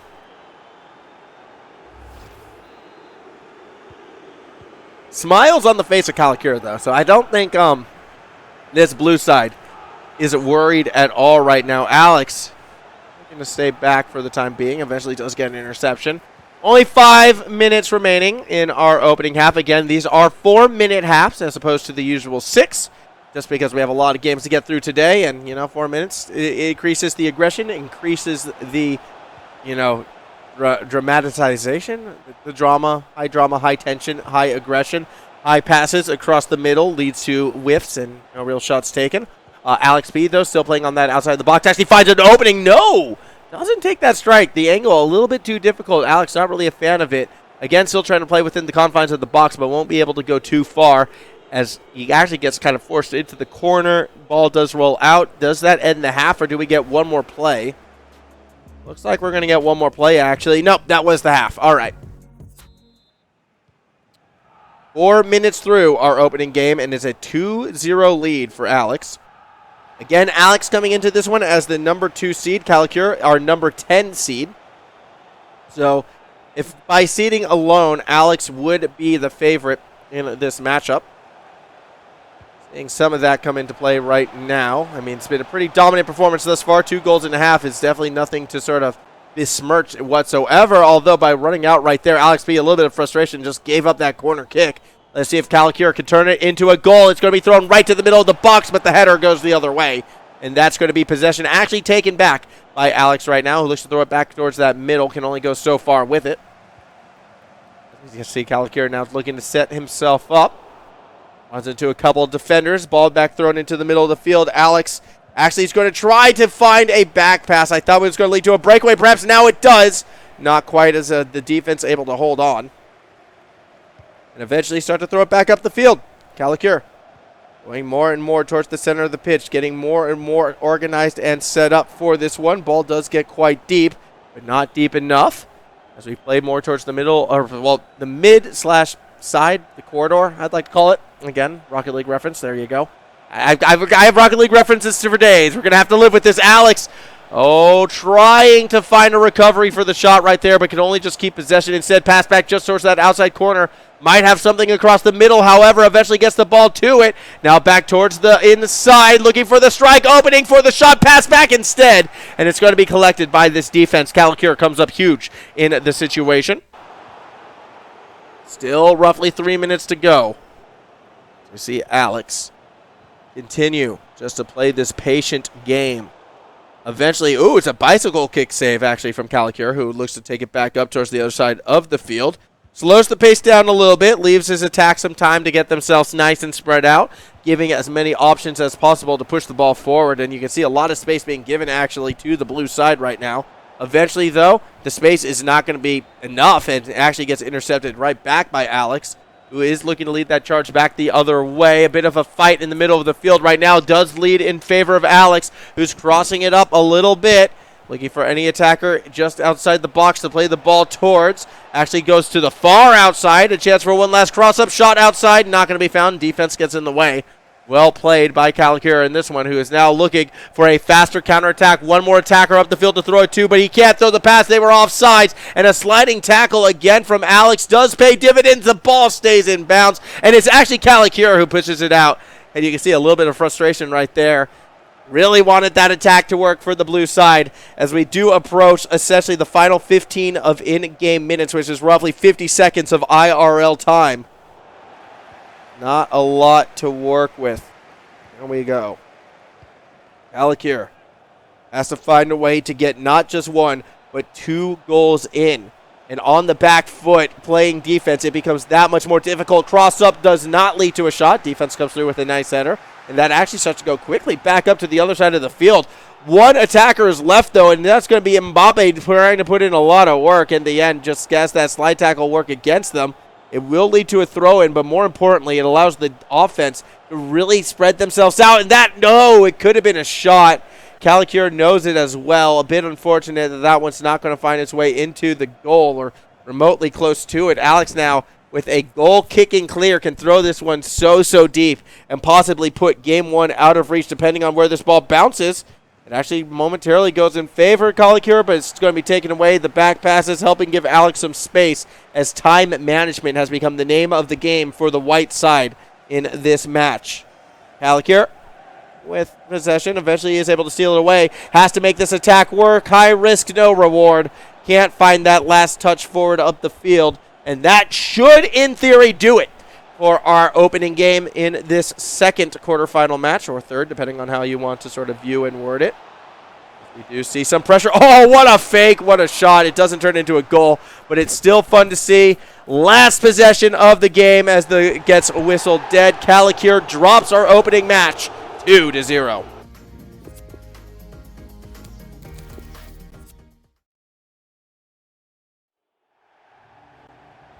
Straight into it. Game number 2. On the blue side, Kalikir. In white, it is Alex P. No rest for the wicked. We are soldiering through this one. And for Alex P, one more game to get themselves in that semi-final. That is where they want to be. A chance to take on Tudor as well, as the ball does find its way out the back of the pitch. It's going to lead to a corner kick that Kalikir definitely needs to hit. But the goalkeeper actually steps forward and makes a save on this situation. That will lead to, again, Kalikir looking to play around the outside of the box, looking to find a way in. Not going to find too much. Intercepted by Alex, who is now going to go up the other way.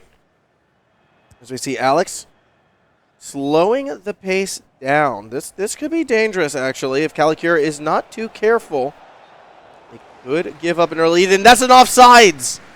That's the third offsides we've seen, actually, by Alex. And we hadn't seen a single offsides until this matchup. Alex, definitely a very different style player.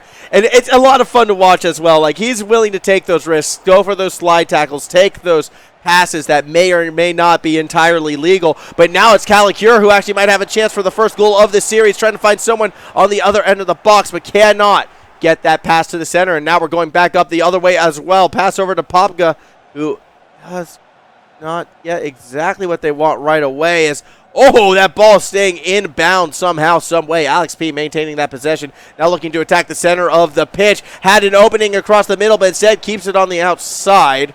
As we're going to look for one more giant cross-up pass. Defense is juked out. Opening for the pass, but it's not quite there to be received.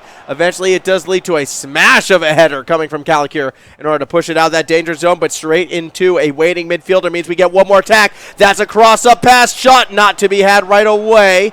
Instead, it's going to be possession looking to be sustained. Easy interception coming from the defense of Kalikir, but it only lasts so long. Another shooting opportunity, perhaps pass just outside the box. One last cross-up, one last strike. Here it comes, you'd have to think, but the opening just was never there, and Kalikir is going to be able to hold on, and now actually look to take that ball back up the other way. In fact, it's a bit of a breakaway. Mbappe! Nope, not going to be able to take it. Pass back to the goalie as Alex was able to steal it off him. And he's very happy with how that one turned out. A scary situation, but not out of danger just yet. Kalikir continuing. We'll establish that pressure from outside the box, trying to find that way in. We keep the ball on the outside for now. Pass towards the center.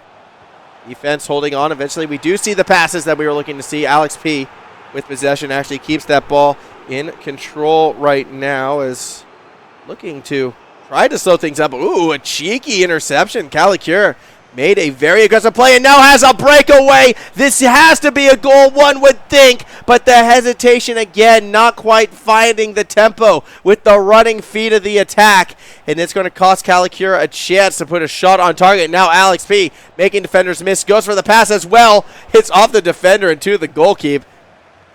I was nervous for a second that lobber was going to go in. Not quite going to be the case. A scoreless first half thus far, although Alex still on the attack once more. Eventually has to give it up, though, Kalikir.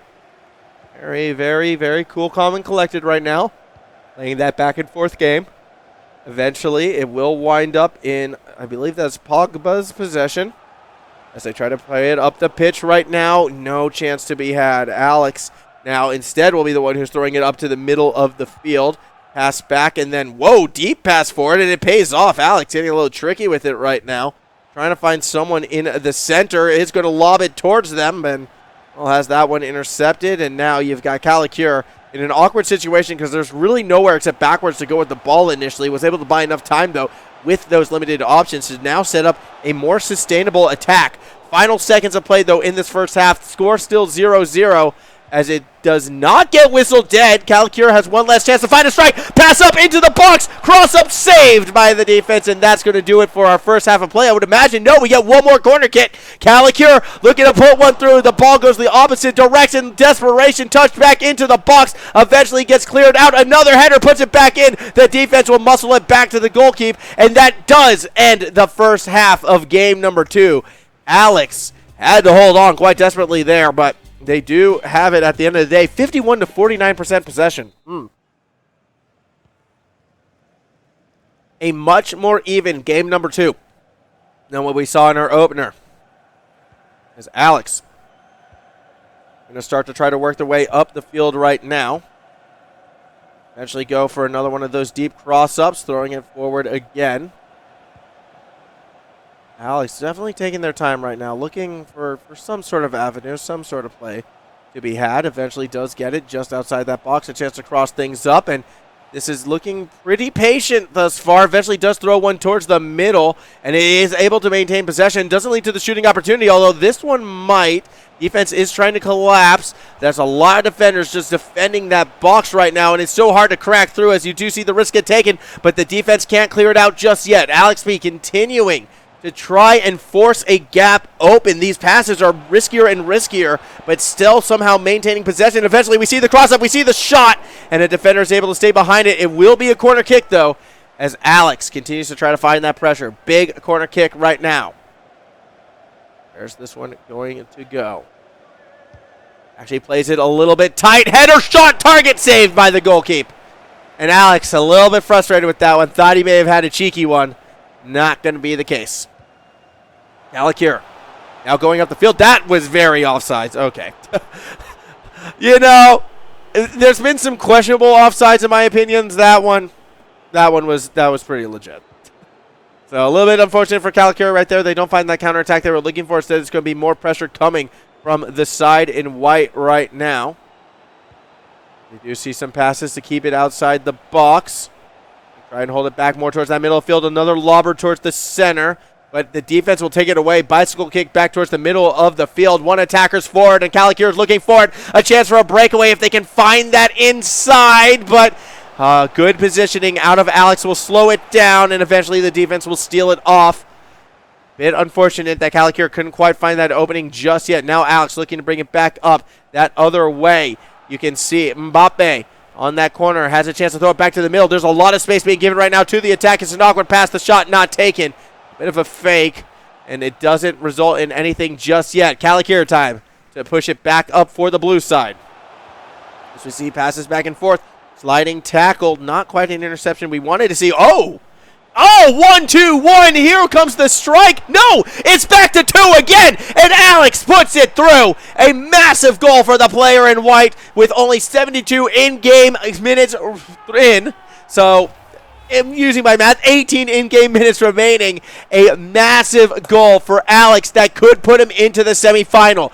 Now the pressure is on Calacure. We've gone nearly 2 complete games, and no goals have been scored for the blue side. They need to find somehow, some way, as we hit our final 15 minutes of in-game play. Calacure on the box, offsides again. These offsides have been so many in this matchup as, all right, well, that's just going to be downed out right now. Calacure looking for a chance to get that interception. When do the penalties start coming out? Because I imagine we're getting to that moment. Alex pushing up the field right now. Going to try to find a cross-up towards that other side. Eventually throws it back towards the middle and back over to Pogba, who will actually throw it forward yet again, and this time it will bounce off an attacker and go off. So that's going to be possession taken back by Calacure. Still 10 in-game minutes remaining. That is just less than a minute. Will they be able to find that goal? The answer is, well, not quite just yet. Slow push up the pitch right now. The defense from Alex making sure not a lot of space is given. Just throw back to our last quarterfinal. It was a very similar situation for this, and we saw the team from behind get that equalizer and then the series. So I am not counting Calacure out at all until that game comes to its close, although Alex with that interception may have just made that comeback that much more difficult. Pass as well, a bit of a lot of a space right now for Alex as he's going to go for that cross-up pass into the center, shot not in! That could have been the game right there. Instead, Calicure still has one more chance. But they need to maintain possession for that blue side. They need to find that gap, find that opening, that series first goal, in fact, for Calicure. If they want to get into that semifinals, a chance. Defense runs into traffic, and it will be cleared back towards the middle of the field. They're fighting for the ball, but it's Alex P standing for possession this time around as they maintain it. Ball taken away. Game comes to its close. Alex P advances to the semifinals. It was a tense game number 2 as well. Smiles on the faces of both competitors, and that's something that we do like to see. But Alex P gets a big win to advance. He'll be taking on Tudor, I believe, in that semifinal matchup. Again, a chance to get to the grand final, get to that money match. Only one more series away for Calicure. I mean, they got the win over Sahil, so it was a good day for them at the end of it all. It's a nice quarterfinal appearance, but not going to be the end of the night that this player was perhaps looking for. A 2-0 victory for Alex P. Is beautiful pictures, by the way. I absolutely love that. I love the entire scene that we have going on right now here at TGG live at the University of Queensland. I mean, being able to have this event in person, masked up, COVID safe, of course, is always a great thing to say. It's a lot of fun to have, and I can't wait to see more and more of these restrictions get eased up and we get more and more events like this. As for now, though, we get a little bit more of an extended break, if not for the players' sake, at least for my own, all right? Think of your poor caster right here. So we will be kind of relaxing for a bit. When we come back, though, it's going to be semi-final action. Not going to want to miss this one for sure. So stay with us. More FIFA when we return.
Welcome back, everybody. It's time for our semi-final matchup. We're going to be going to the top half of the bracket for this next showdown as Darwin, the defending champion, finally gets a chance to play on stream against Mitch this time around. Darwin will be in white, Mitch will be in blue, and the winner of this gets to that money match and a chance to win $100 of prize pool money, 50 place for the runner-up, and, well, losing this means not a lot at all, actually, as we take a look at what we've gone through today. We started with back-to-back games from Jeremy before Jeremy ran into Mitch and lost what was, so far, the closest series of the day.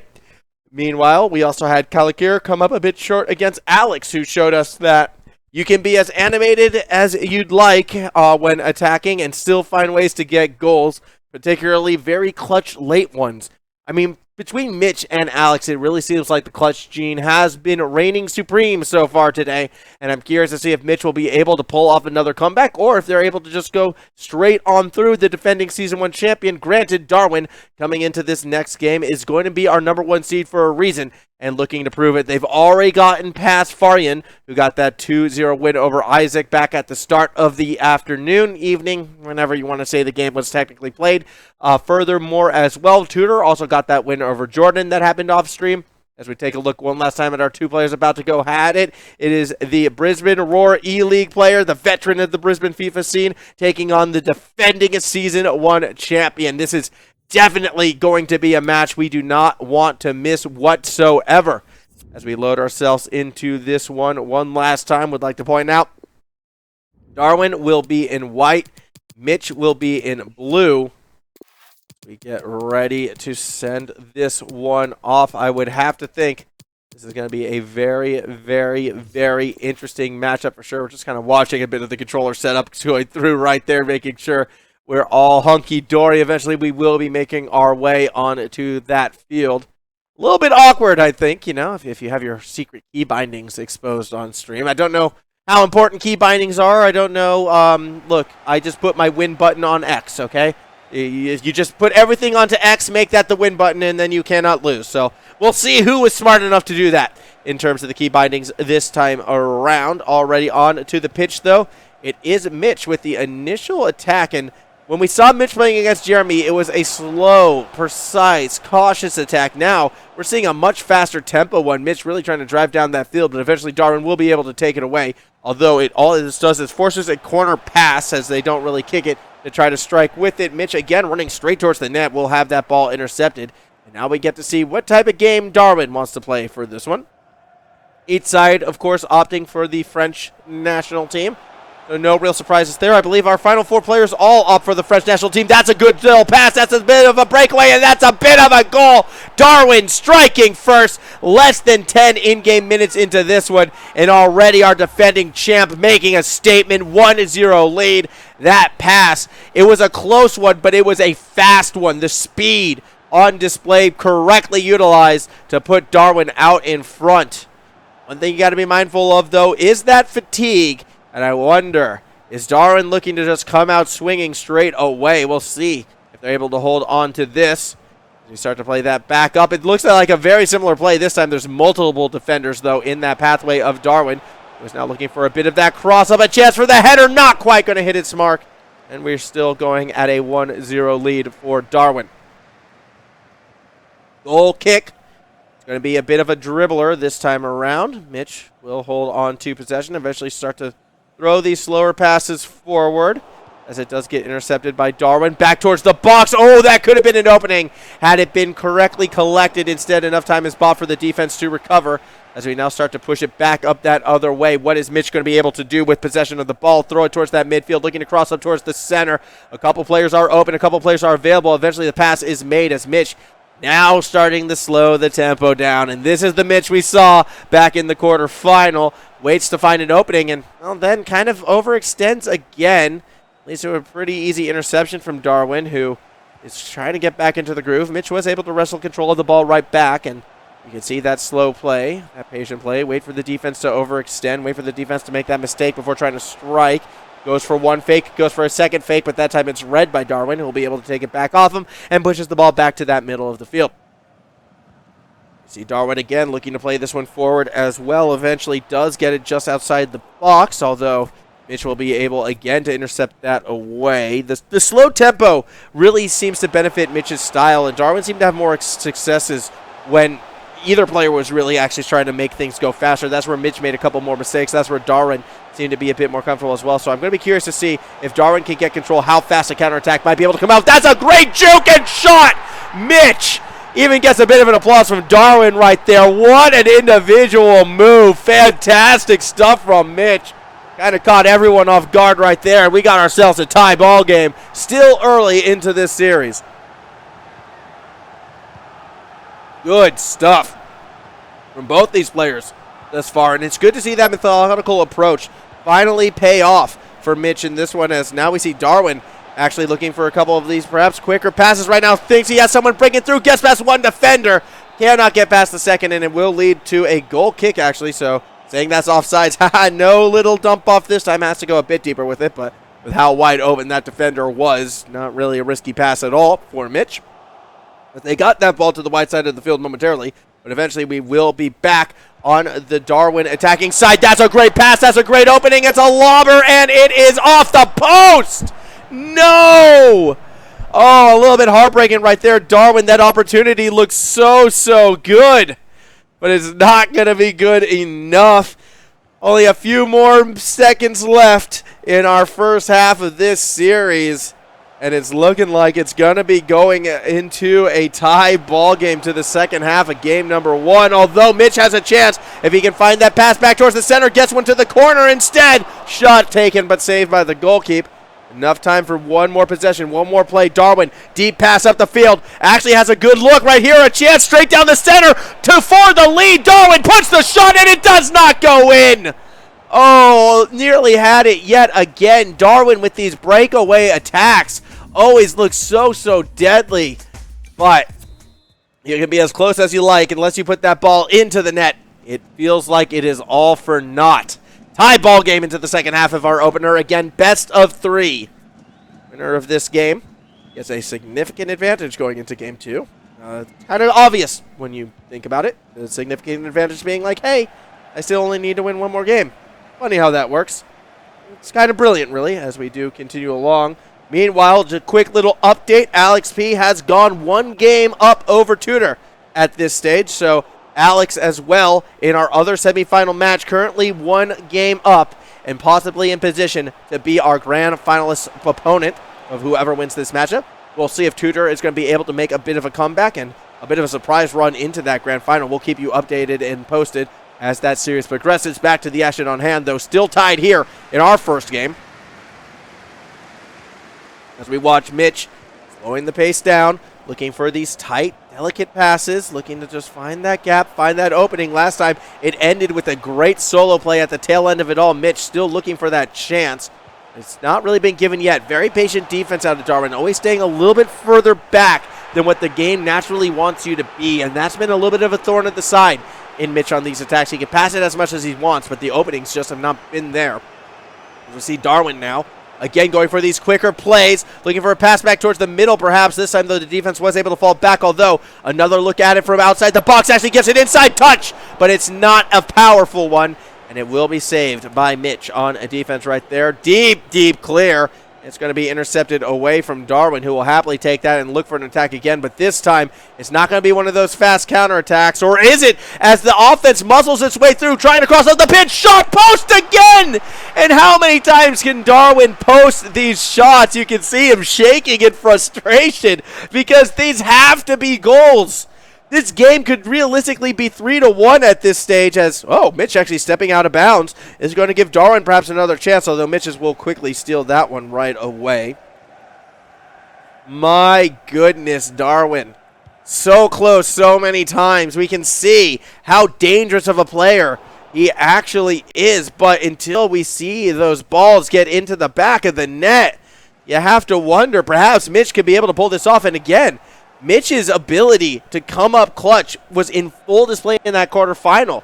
I feel like the longer this game is tied, the longer this game is close, the better and better chance Mitch actually has of taking the entire thing. Dare I say he almost has an advantage in that situation. I won't go that far, kind of learning a bit more of how Darwin's going to be approaching this one. So I don't want to say that much. Darwin could be the king of clutch for all we know, as we do see Mitch, though, looking for that opening once again. And relatively easy read by the defense. Seal that one off.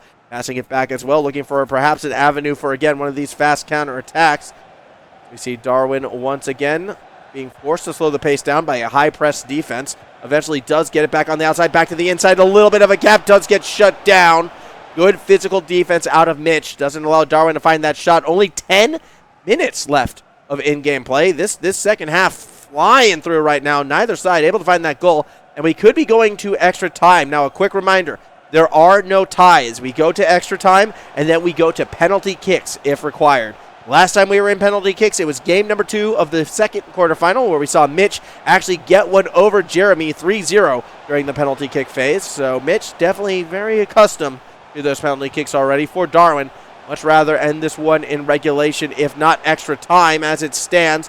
Ball is going to be forced into the corner right now. Mitch still with that possession, looking for a chance to cross things up. Actually throws it outside the box instead. Defense goes for the interception, but cannot maintain that possession. Mitch still with time, still playing that patient game, knows a goal here wins game number 1 for the blue side.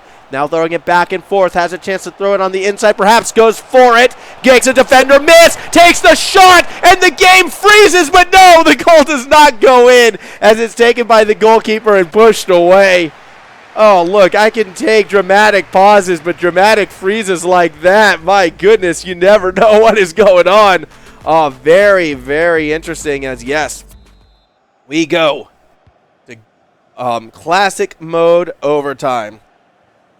Can we see someone pull away with this one again? 2-minute halves in overtime for essentially what is 4 more minutes of regulation play to hopefully put this one away. At the moment, it is Mitch again on that attacking side, and accidentally runs it straight out that back. So Darwin will be able to get a bit of a goal kick right now, finds a small opening, tries to maintain possession, but Mitch takes it back off and will again slow the pace down. Last time we saw Mitch in this position, they kind of held on for an entire overtime half and just never gave an opponent a chance. This time, Darwin's going to steal it away, but only temporarily.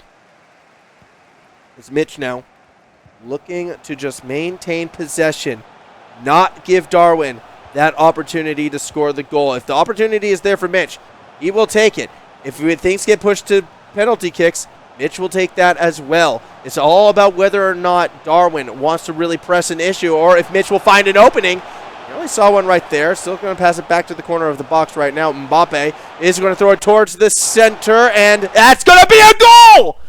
Oh, awkward freeze. Didn't really quite see how that one went through, but a fantastic goal for Mitch at the end of it all, getting one in extra time, and now so much pressure gets put onto Darwin, who's going to have to find a way to get one through. Now, again, the second part of this extra time, I do believe possession is going to be started for Darwin as well. So really 2 guaranteed possessions of the ball, and you're going to want to make this count. As we watch the time for this first half slowly tick away, how aggressive will Darwin be to try and put one through right here? I mean, already has proven to be a very aggressive attacker, but this time it's intercepted as we go to extra time in extra time. Eventually the ball does get cleared back, and that's going to do it for the first half of extra time. We get ready to go another 2 minutes, though. Darwin's going to start off with possession of this ball. Can Darwin find that equalizer, or is Mitch going to be 1 game away from a grand final appearance? Here we go. Passes up the middle right now, but Darwin doesn't want to stick with the play, and Mitch actually finds an interception, and this is where things get dangerous because Mitch is now on a bit of a breakaway as well. A goal here to put it out of reach. No shot is taken. However, hesitation goes in Darwin's favor, and we continue with a 1-goal difference, although kind of cleared it to an awkward spot. Mitch still possession of the ball right now. Can still look to put this one out of reach. Throws it back quite far before pushing it back towards the box. Once again, look for these clear, easy passes and, a very awkward shot. That should lead, I would imagine, for a goal kick, unless the defender did touch it. Could be a corner kick as well. It does look like we're seeing some late substitutions come through. Not surprising. As the frustration, you can see Darwin getting very animated in this, really wants to find a way back in this opening game. We do move along. See where we go from here. The defense is being set up in position right now. Going to be a bit of that goal kick. Darwin needs an interception now more than ever, or any chance to come back in our opening game, although it still is a best of 3, so there's still plenty of series left to be played, and that right there looks pretty good for Darwin's side, actually. Nearly gets the breakaway. Ooh, the late fake did not work out. So, once more, it's all on Mitch to see how long he can maintain this possession. Can do it for a long time. We can see defense is now starting to press, and that just plays right into Mitch's wheelhouse, although that's an awkward pass. Not sure where that one was going. Still looking pretty good for Darwin. If you're going to make a goal happen, you got to make it happen on this attack right now. Passes back, still on the outside of the box. Darwin back and forth, but the defense holds strong and finds a very big interception. That could be the one that takes game number 1 and puts it away. Mitch right now looking to pass it back, looking to kill that time, and that should do it right then and there, pushing it out of bounds because that is game 1 done and dusted. Mitch actually takes this game over the number 1 seed. My goodness, a fantastic opening result, and the pressure now going to be put on Darwin's side. Granted, if anyone is not going to be resting easy after a first game, it's going to be the one who pulled off that reverse sweep before in Mitch in this one, as we get to check back in with yours truly right now before we go into that second game. Look, it's a very different clash of styles, and it's what we like to see in these types of matchups right now. So I'm curious what this series looks like when Darwin starts to finalize these plays, because as we saw one too many of these shots come off the post and not finish this mark, especially early in that game. And the reason why I'm worried, that the train may have left the station is just because when we look back at that quarterfinal series, Mitch seems to be the type of player who gets better and better as a matchup progresses, as he learns his opponent and can apply that big brain strategy into effect on the pitch. However, it does look like we are going to be going into that next matchup momentarily. Hopefully, we will be getting into that very, very soon. I do want to jump into it, and we'll see what happens. Darwin does have that chance to be able to make this one a tied series as well, as we get ready to go. Kind of wondering what's going on. I imagine it's just deep strategy talks right now between the players and the coaches. That has to be it, right? The in-game coach just telling those in-game players, hey, put that head on a swivel. Get ready to fight. Get ready to compete. After all, there's $100 on the line for the winner of the day. That's what we are playing for, as we are kicking off our next game. Again, in blue, it is Mitch. White is Darwin, as we wait to see whether or not Darwin will be able to fight back into this matchup. It took extra time in our opening game to determine a clear, concise winner. Perhaps this one even goes to penalty kicks, as we will play it through. Eventually, we do see Mitch starting to play it forward as well, running into a bit of traffic. A lot of traffic, so it's a little bit too much traffic. And eventually, it will kind of fade away as we see another shot saved by the defense. Here we go. Ball being thrown towards the middle of the field, and it's intercepted once more by Mitch's side as they look to go back and forth with the ball right now. Mitch still maintaining possession of it, as Darwin looks to get a bit more aggressive from the defensive effort and actually steals that one away, but then puts it out of bounds, so the Mitch attack will continue.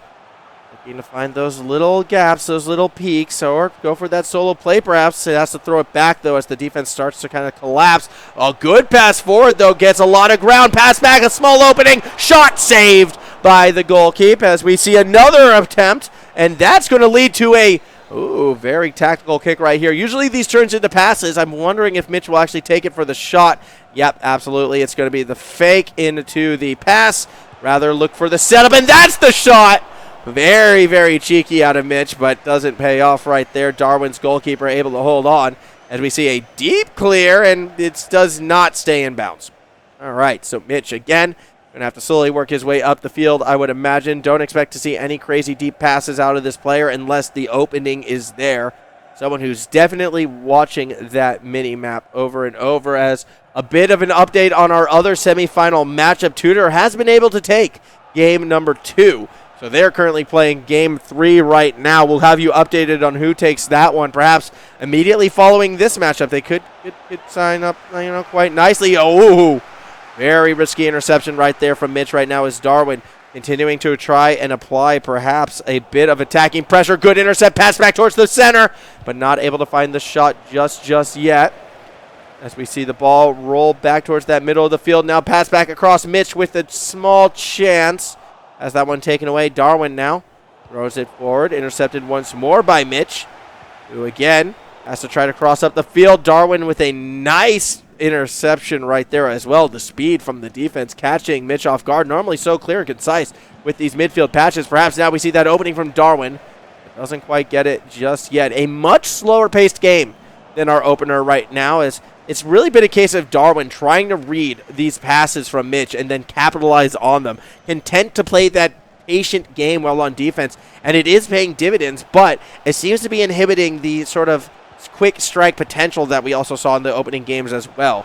A little bit curious to see who's going to find that next big strike. At the moment, it's looking like Mitch is going to try to force something. That's a great little juke, but he cannot get past the second defender.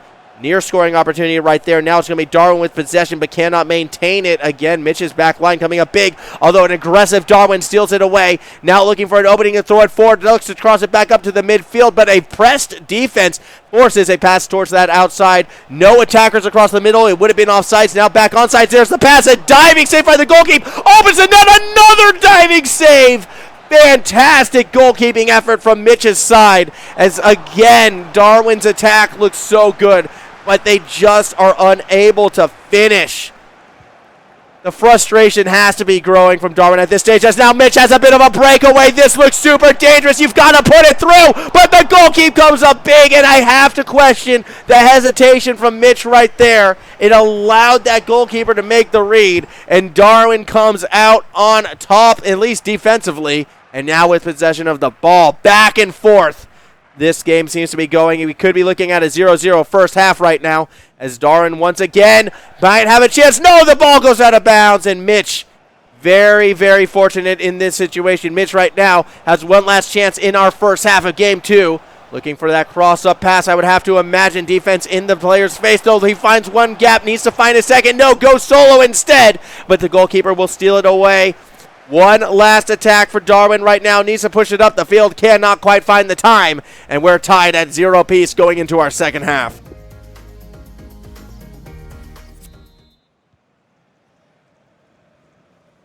Here we go. 4 more minutes on the clock. As we see Darwin still in white. Mitch obviously still in blue. Switching sides.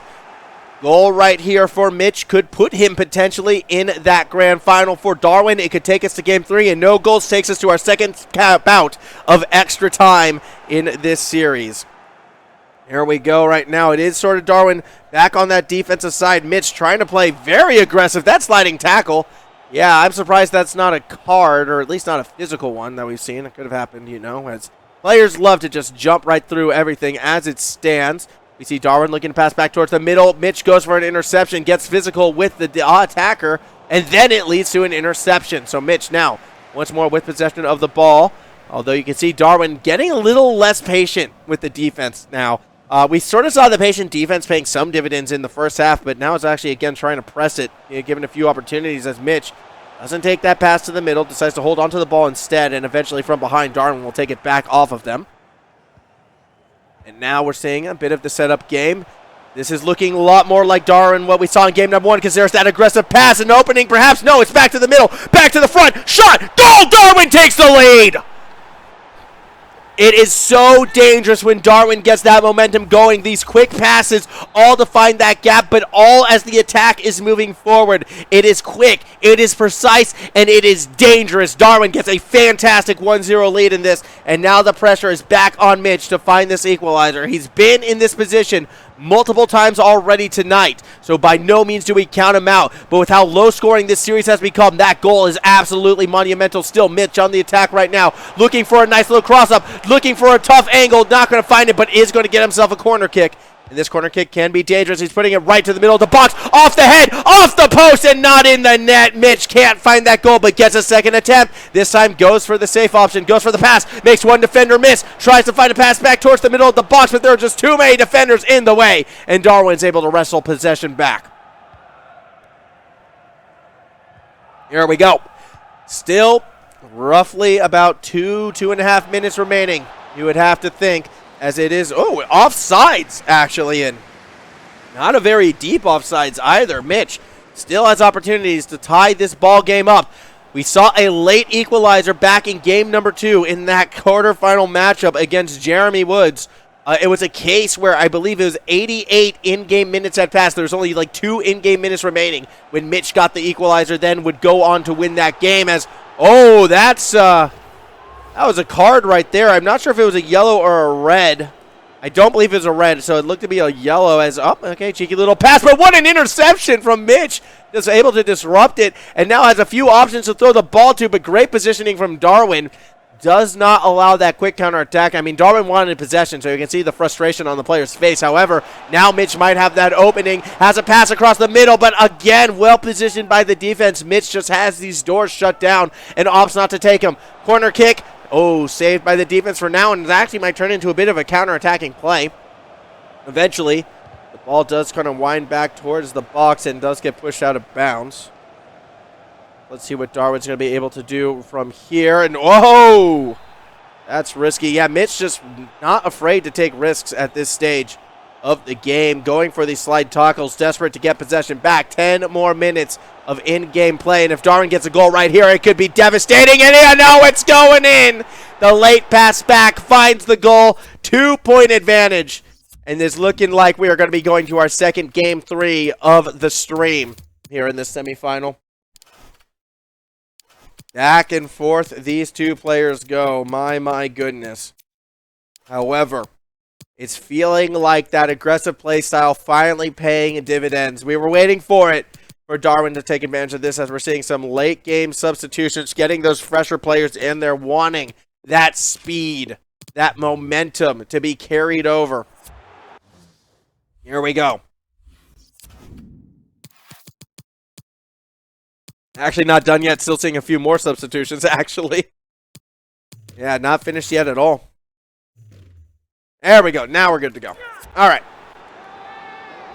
Ben Yedder, fantastic goal by the way. As we do see possession going to be in that of Mitch. Mitch be able to do. You'd have to think now is when you start to see Mitch get a little bit more aggressive. Normally the calmer player. This is where you'd want to see Mitch strike, but instead it's going to be Darwin taking it the other way. A goal here would absolutely ice this second game, but doesn't find an opening for the shot. Eventually tries to cross up pass, and Mitch keeps it in bounds. That was quite impressive in its own right. You do take that ball to the middle of the field, where we see Mitch throw it forward again. Now looking to pass it back, but won't be able to go too far with it. Darwin right now holding on to the ball. Eventually does lob it up and forward, and a couple defenders do get in the way. Eventually that will lead to Darwin with a potential opening, running into a fair few defenders in the way as well, and that's actually going to be taken off. And now Mitch, well, again, 2 extra in-game minutes. I don't know if it's going to be enough for 2 goals, but Mitch will still like to put one in, for prosperity's sake. You never know. You never know. A shot right here could be massive, but it says taken away, and Darwin will hold on in our second game, and we're going to be going to a game number 3.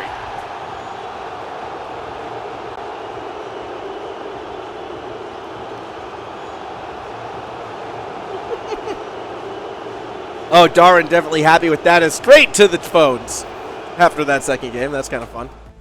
Not too sure why, but hey, you do what you do, supposedly, so fair enough. We get ready to kick off our third game in this semifinal, and, well, technically is our final game in this semifinal, as it can't go either way. Quick update as well from our other semifinal match. Tudor has completed the reverse sweep, and it's a bit of an amazing run, actually, for Tudor in this one, coming in to today as the number 11 seed.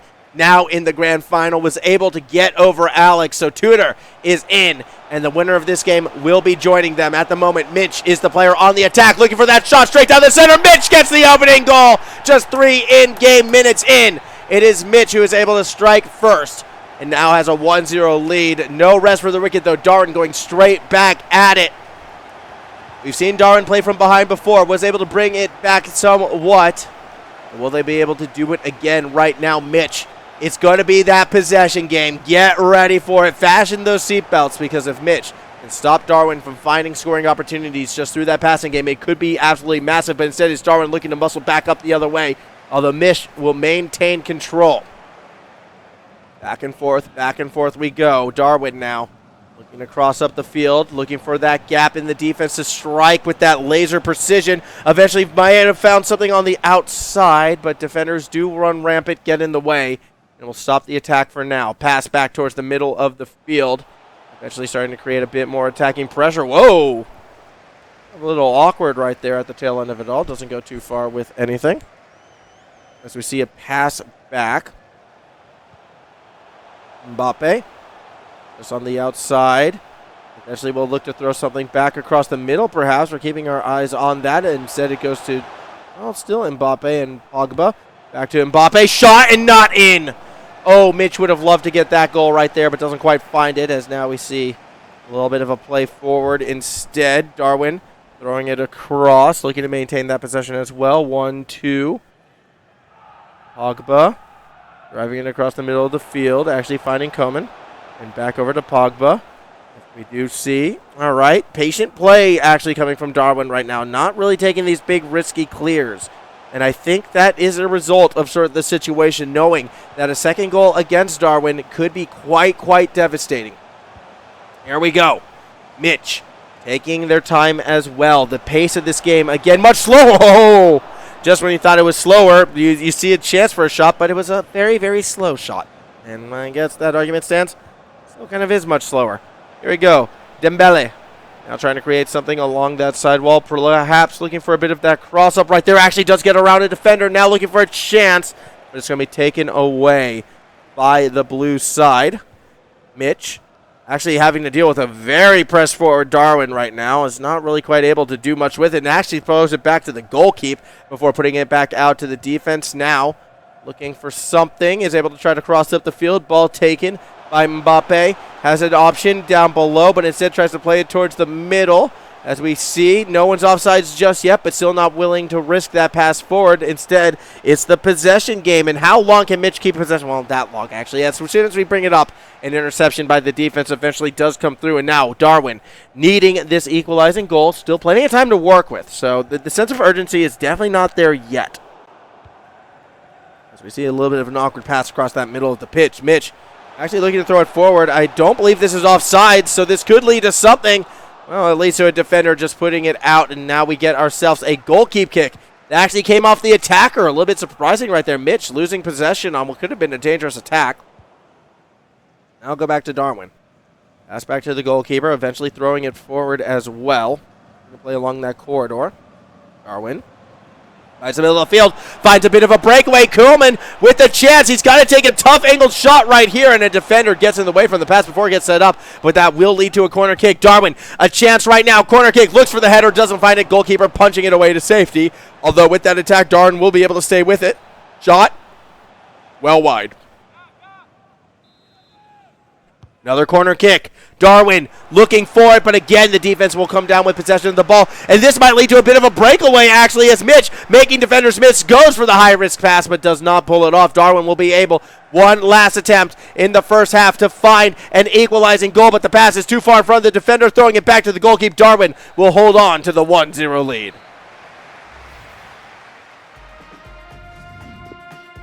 Very well played right there. As we see this game looking to continue right now. Still plenty of time for these players to fight it out. As we see with possession, Darwin actually winds up losing it. Mitch now going to look to establish that control again. Mitch is so scary with the goal lead because of how effective he can be at maintaining that possession. Although through the latter half of the first half, I know that's a little bit confusing, we did see Darwin get a fair few intercepts by just putting pressure on Mitch, and that's something that I want to see more players actually do in this event, although in this situation, that's going to lead to an awkward kick right here. Defensive pass does keep possession on the blue side ball, as we see Pogba. Throwing back over to Mbappe, who is going to throw it up to Kante. And Kante is going to throw it over. And now Mitch still runs into a fair few defenders. And that's going to be that later intercept that we were talking about before. Can Darwin find that counterattack? I mean, Mitch has been keeping so many defenders back. We haven't seen those same openings for Darwin that we saw earlier in this series. Still might be able to get it on the outside. Has to cross it up and just not enough power from that angle to make a realistic shot happen. Another opportunity perhaps squandered, but never really was there for Darwin. More time working against the player in white right now. The number 1 seed, the defending Season 1 champ, only has 30 in-game minutes to find this equalizing goal. Mitch playing it forward right now. Actually gets intercepted once again. And now this is a quick attack, a counter-attack. Is it still on sides? Is it still in Darwin's possession? The answer is no to the latter question. And now Mitch with the ball will again look to just try and play keep away. An opening's there, though. Mitch will take it. I mean, you cannot doubt that. We've seen him take a couple risks still, even with this lead. Although for now, looking to play it back, and you can see so much space right now in Mitch's favor until that's an awkward pass, and Darwin is there to capitalize, throwing it forward. This could be the breakaway that Darwin needs. A sliding kick is able to stop the play, and Mitch survives what could have been an equalizing push. As we hit our final 20 in-game minutes, deep clear, goalkeeper steps forward, a miss, a shot, a goal, and Mitch goes 2 points up with 20 in-game minutes to go. That could be the mistake that breaks the camel's back. Darwin's goalkeeper presses out of the box, and immediately Mitch is in position to punish. That is a massive lead right now for the side in blue. The number 5 seed in this event could be taking on the number 11 seed in the final. What a crazy world we'd be living in as we do push towards the end of this game. It would be a bit of an upset right now. Darwin, though, not going to go down without a fight, but you can see this defense so suffocating from the blue side, not letting any space be taken. And now Mitch is going to look to try to create one more goal. Perhaps that final nail, I would have to imagine. It might have already been hit in, but why not add more? Extra durability, perhaps. Mitch has a chance to cross things up, but defense will get there first. So has to throw it back instead. Hey, you're okay with that if you're rooting for the blue side right now. As you can see, Mitch keeps on passing it back and forth now with a bit of an opening, a chance to cross things up. No shot to be had just yet, but that's A-okay for Mitch right now. He continues to play a bit more of the patient game right here. Eventually the ball is going to start rolling back towards and up the other side of the field. Back and forth we go, back and forth. Finally, it is Mitch just killing that clock. As you can see, a throw towards the box right now can only create so much pressure. Eventually, a shot's actually taken right into a defender's heel, it looked like. And that's all well and good. But for Darwin, just unable to get that possession off Mitch. And this is what I was fearful of at one stage of the game. Like, Mitch can do that for you and just down a minute of time by passing the ball alone. And with 4-minute halves, like, that's nearly a quarter of the game almost. Just Mitch playing keep away. 2-0 lead. Time not quite there. It's desperation moments for Darwin, who does get possession back and is going to need to find a fast goal. Sliding kick clears it further back to safety. Still not done yet. An opportunity gets intercepted away, and that's probably going to be the touch that does it. Mitch is going to win this game and take himself to a grand final. It took 3 games, but he gets it done. Handshakes around, but for Mitch Sutherland, a chance to take this season home. The opponent's going to be Tudor, though. Someone who's been on a little bit of a miracle run if we pay attention to the seeding. Had the reverse sweep against Alex P. and now has one more chance himself to perhaps pull off a little bit something as well. My goodness. What a fun series that one was, though. I mean, Darwin comes into this and leaves this as still probably one of the more exciting players today. Those quick counterattacks, so devastating. But patience pays off is what we are learning as Mitch was able to come out in that one. 2-1 overall series. Captain Clutch kind of doing it again as well. That late goal, absolute phenomenal stuff to help provide the cushion that's required. And this was it right here. The swing and the miss from the goalkeeper and the heartbreak for Darwin and their fans in the Twitch chat. It's all well and good, though. Only one more series to be played. It's going to be Mitch versus Tudor. Winner, $100 to their name. For second place, it's still a $50 prize pool for them, so not something to be complaining about by any stretch, as we are going to be getting ready to go. But before we do that, we're going to have one last quick break. Again, more for myself than anyone else. You can hear the voice. It's getting there. We're getting there. So we're going to be throwing it to a quick break. When we come back, our grand final, Mitch versus Tudor, when we return.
see me with it.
It's been a fun evening, everybody. An absolute blast. And now it comes down to one last match. A bit of a surprise to see these two here if we go by seeding alone. But when you look at prior accomplishments, it's really not that much of a surprise. As all on one end, we have our former E-League player in Mitch Sutherland.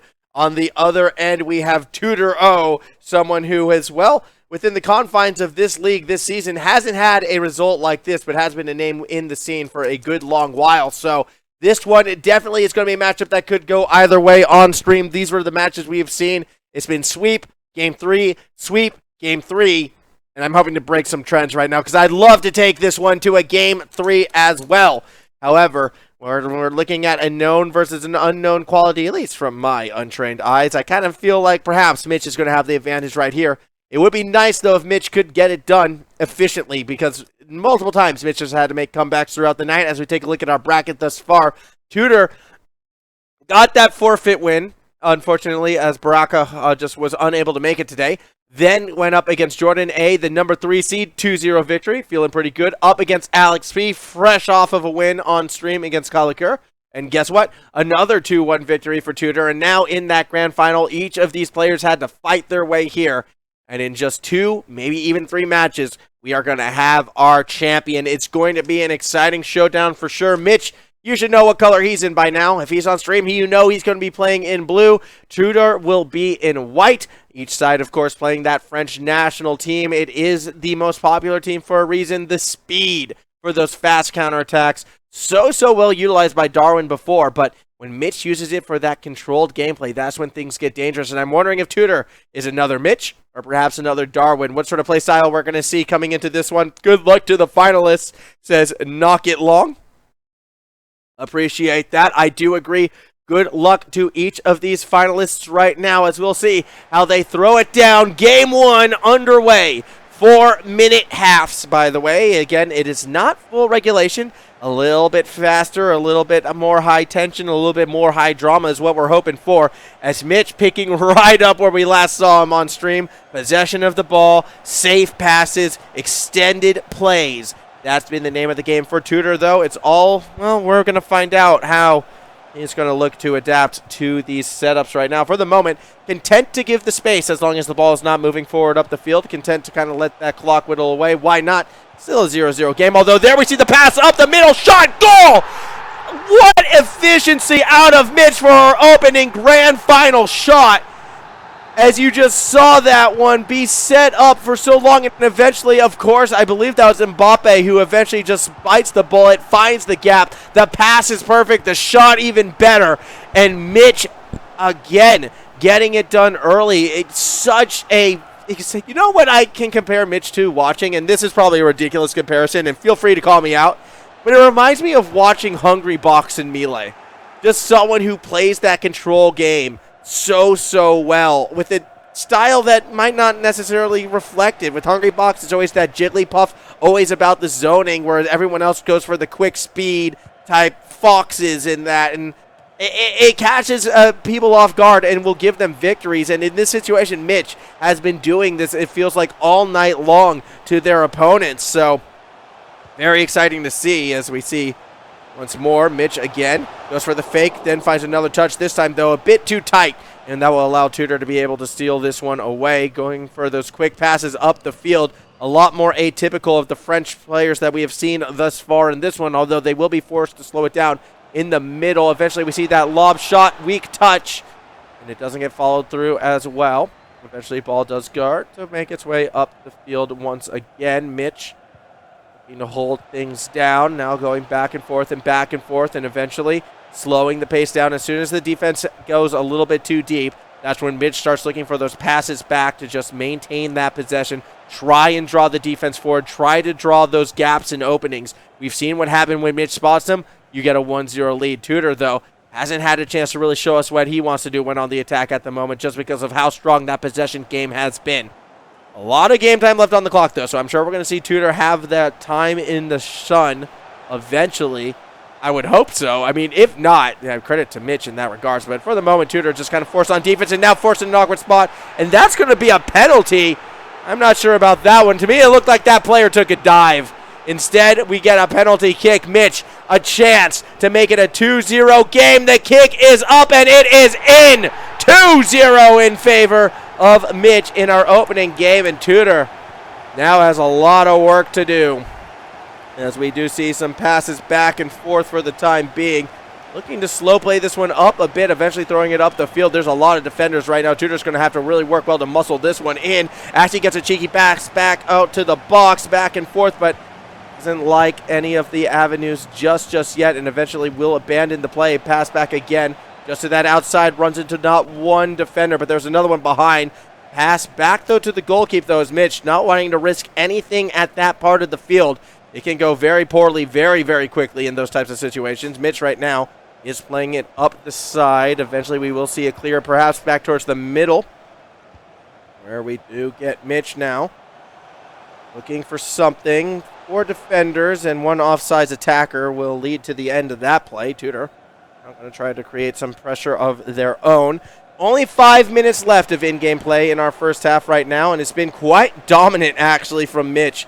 A little bit surprising this time around, and maybe they'll be able to hold on to it. Those passes back and forth, though. Tudor, one last chance in this half of game 1.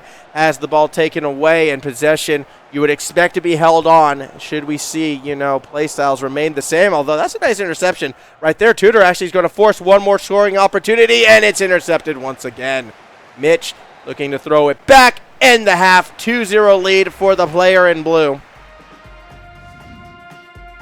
66% possession at the end of the first half. I saw that stat come up briefly right there, and that just plays right into Mitch's style right now. And with a 2-0 lead, 66% possession, the game becomes that much more difficult for Tudor to really get back in this. Now, still plenty of time for it to come back that other way. Still plenty of time. So no panic mechanics just yet. And from what we've seen from Tudor, the few times they have had the ball, it is almost a similar style to Mitch. I'd say it's a little bit of that in-between Mitch and Darwin from what we saw previously, where there's a bit of that aggressive edge, and it did look like Tudor was always trying to play the ball forward. However, it was still trying to go for these safer passes forward. And Mitch on defense was just able to make kind of relatively difficult reads. What? Oh, the quick strike from Mitch, catching everyone off guard. That's a 3-0 lead, and that is game 1 potentially out of reach. Mitch is just reaching, I should say, like peak form almost. Tudor has not had an answer for some of these quick bursts of energy, and it's kind of crazy to see because we got hints of it back in the quarterfinals when we saw Mitch playing against Jeremy, where it'd be control. Oh, opening. I'm going to throw this random deep pass down because I see a 1-2 punch I can collect on. And now we're seeing more of that in our grand final. It's telling me Mitch has depth to his game. And that's something that, well, I'm sure Tudor has as well, but we haven't been able to see. That pass looked good, but that save looked better. Mitch holds on to the 3-point advantage. Corner kick, though, for Tudor, and he's going to play it safe for now. Tries to find the second pass, and he'll be forced to another corner situation. Second corner kick in a row, again playing it safe. That's all well and good. But, whoa. All right, apparently that was a foul. You see a safe pass. Yeah, you can't do it 3 times in a row, Tudor. I don't know what to tell you. This time Mitch has the read, has the interception, and now has possession once more. Clock tick-tocking down. It's looking like Mitch is going to be taking our first game in this grand final quite comfortably almost, as they hold that possession, throwing it back across, all the way across until we get jammed up in the middle of the pitch, perhaps. Sees that opening, takes advantage of it. A player in the center. Do we see that pass? We do. And it's going to be lobbed across. Oh, was that offsides? Not quite. Okay. Hesitation at an awkward moment means we don't see a 4-goal game just yet, but we do see a corner kick right now. It's going to be read by the defense, although a chance to throw another shot through. Here it comes. No, it's fake, and no shot taken. Mitch now takes the shot and the goal. 4-point lead. Mitch, I thought for a second there I was going to say, oh no, there's a penalty. That goal doesn't count. It absolutely did. It's a 4-0 lead. Game 1. I'm going to call it here. It's going in favor of Mitch in this one. Absolutely dominant performance from the player in blue. They're going to be happy with this. They're going to be very, very happy with this. Still a lot of time on that clock. However, see what they can do to make this one work. Pass back towards the center of the box. Going to be taken away by Tudor, who would love to get one through just to get any semblance of momentum before we get into that second game. However, where we sit right now, Mitch has just been in such control, it feels like, of every single action. This has been one of the most dominant performances we've seen of the night thus far, and for it to come down in the grand final, I mean, on one hand, I can understand why people would be like, oh my gosh, grand final, how is it so one-sided? But it's just Mitch playing so well right now. It really has been a bit of a treat to watch, as we do see some passes going back up the other way. No! The attacker played it too far forward. We still get a bit of a breakaway, but the speed is not quite there. It's still going to be a shot potentially, and it's saved by Mitch. And that was probably Tudor's best shot in this opening game. Not going to come through. We're still going to see a corner kick eventually. Come on. Take the kick. It's okay. There we go. Corner kick thrown across right now, being thrown back. I was a little bit confused what was happening. Oh, Mitch almost intercepted that. That would have been cheeky. Not going to be the case on this instance as we hit our final 2 in-game minutes. Roughly about 30 seconds left in this one, of course, with that little bit of extra time due to those goals being scored. We'll be curious to see where we go. The pass out, taking it safe. Mitch doesn't want to give any momentum back over to his opponent. Actually, he's able to go all the way down to the other side. Do we see one last goal? Not quite. Defenders get in the way. Still actually 2 more minutes of extra time in this second half, which goes through quite quickly. Goal keep in the box. Not able to make the read just yet, and that will do it. Game number 1. As we have, you know, the cross-room fist bump right there goes in favor of Mitch. And for Tudor, back against the wall. Was in this position in the semifinal, though, against Alex P. And was able to bring it back. But until I see that possession percentage rise in Tudor's favor, I just don't know. I don't know if it's going to be the case. I don't know if we're going to see that comeback in this one, because it is so much pressure right now on this player's shoulders to bring it back. For Mitch, though, I mean, look, it's interesting to say, well, Mitch is the 5th seed. How can this player be a favorite? I did sort of peg that one as a little bit odd, because Mitch throughout the season did go undefeated, was 3-0 overall, but just didn't really show up to every single event. And that is why the seeding perhaps was not that high. Technically, Mitch hasn't lost a game this season around, because undefeated obviously through the playoffs, undefeated through the season as well. Like, this is now a prime opportunity for Mitch to just absolutely cement what has been a perfect run. Granted, there's still more events in the near future right now, so for how long Mitch can be perfect, well, we'll wait and see. Tudor still has chances to come back in this as well, as we see some passes forward right now. Mitch actually looking for that pass across the middle, but doesn't quite want to take that risk, and Well, in the end, the back and forth passes does result in a loss of possession. Eventually, Tudor now is going to try to throw it back to that middle of the field. 4 defenders versus 3 attackers. Add a 4th attacker to the mix, and a lot of space on the inside of the field. Instead, we throw it back to the center. Tudor looking for an opening, looking for a chance, but the defense steals it away. Mitch just not letting anything by on this instance. And will now actually look to maintain control of the ball deep on their own side of the field. Mitch continuing these passes, now looking to slowly press this one forward. Do we see that cross-pitch, cross-up? There's a few attackers ready for it, ready to strike. There's a pass. There's another one. No shot to be had. Instead, it's going to be intercepted away. Tudor doing a very good job playing a bit more patiently, just not allowing any windows to open up. And now, this could be big for Tudor. An opening perhaps, but no. So the defender had the line, had the save, and now a pass back to the goalkeeper. Will keep Mitch safe to now. That was a very risky pass, though. Mitch looking to find a fast counterattack, perhaps. Instead, gives it back to Tudor, and that's a goal for Tudor! First lead of the series, first goal of game number 2. Goes in favor to the team in white, and we go straight in to our next point. No rest for the weary. Tudor, though, absolutely needed that goal. He's going to feel very good with this one. A lot of time on the clock, 23 minutes.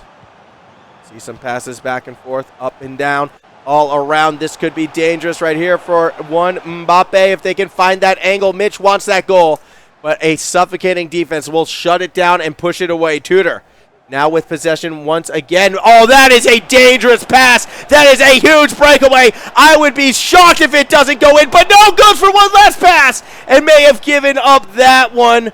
Oh my goodness, you don't get opportunities like that often, and now Mitch might have one himself. One defender tries to play cutoff, tries to fall back to a more patient play. Pass back to the middle, back forward, back shot, goal, tie game. Mitch equalizes it up, and Tudor arms in the air because he knows that he gave away the 2-goal lead. A little bit indecisive, a little bit too tricky, and now Mitch will punish. Look at this one. Well, we saw the setup at least. I like in Rocket League where we can watch the replays. I think we need to force them down. I joke, of course. You know, always play to the players' comfort. If they want to keep it rolling, we keep things rolling. Still a tie ball game as, all right. Yep, interesting. I'm not sure what the penalty was there, but there was a penalty apparently, and Tudor's going to use that for a chance to put some attacking pressure forward. Let's see if we see a pass backwards. Not quite yet. You see a little bit of that back and forth, though. It's going to lead to a small opening, which gets shut down right away by Conte. As we still see, Tudor looking again, playing a bit of that patient game. But look how many defenders there are in the way. And if Tudor's going to go for an individual move, it's going to be difficult. Yeah, kind of going as expected right now, although the defense getting antsy. Another shot! And this one saved. It looked like that Mitch had actually taken it away, and we saw several of the defenders start to press forward, and then Tudor turned that around. Again, is going to get a corner kicking opportunity. The second one in a row. Tudor would love to get the lead right here. Pass. It's the conservative option, and it's stolen away by Mitch, who's going to be looking for that breakaway. Has an option across the middle of the field, and that's going to cause the Tudor defense to play very far forward. But that pass is dangerous. That speed in favor of Mbappe. Do we see the pass across? Oh, it's a premature slide. An opening's not going to be taken, though. Hesitation from Mitch. Late pass back leads to an open shot and goal. And Mitch takes the lead in the final second of this second game's first half. Oh my. What a crazy play. The premature slide opened up the door. Oh, they're letting us watch the replay now. Oh, big thank you to the players right there. But yeah, that premature slide opened up the doorway, and it was 1, 2, 3, 4 around the box and in. Just like that. I mean, yeah, technically there is still actually a chance for one more play. And yep, just one touch from Mitch takes us to the second half with a 1-goal lead.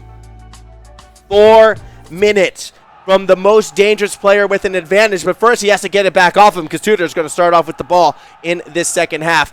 And I feel like there's pressure to make this first attack stick. Because if Mitch starts to get the ball, starts to get that possession, we know the type of game he likes to play.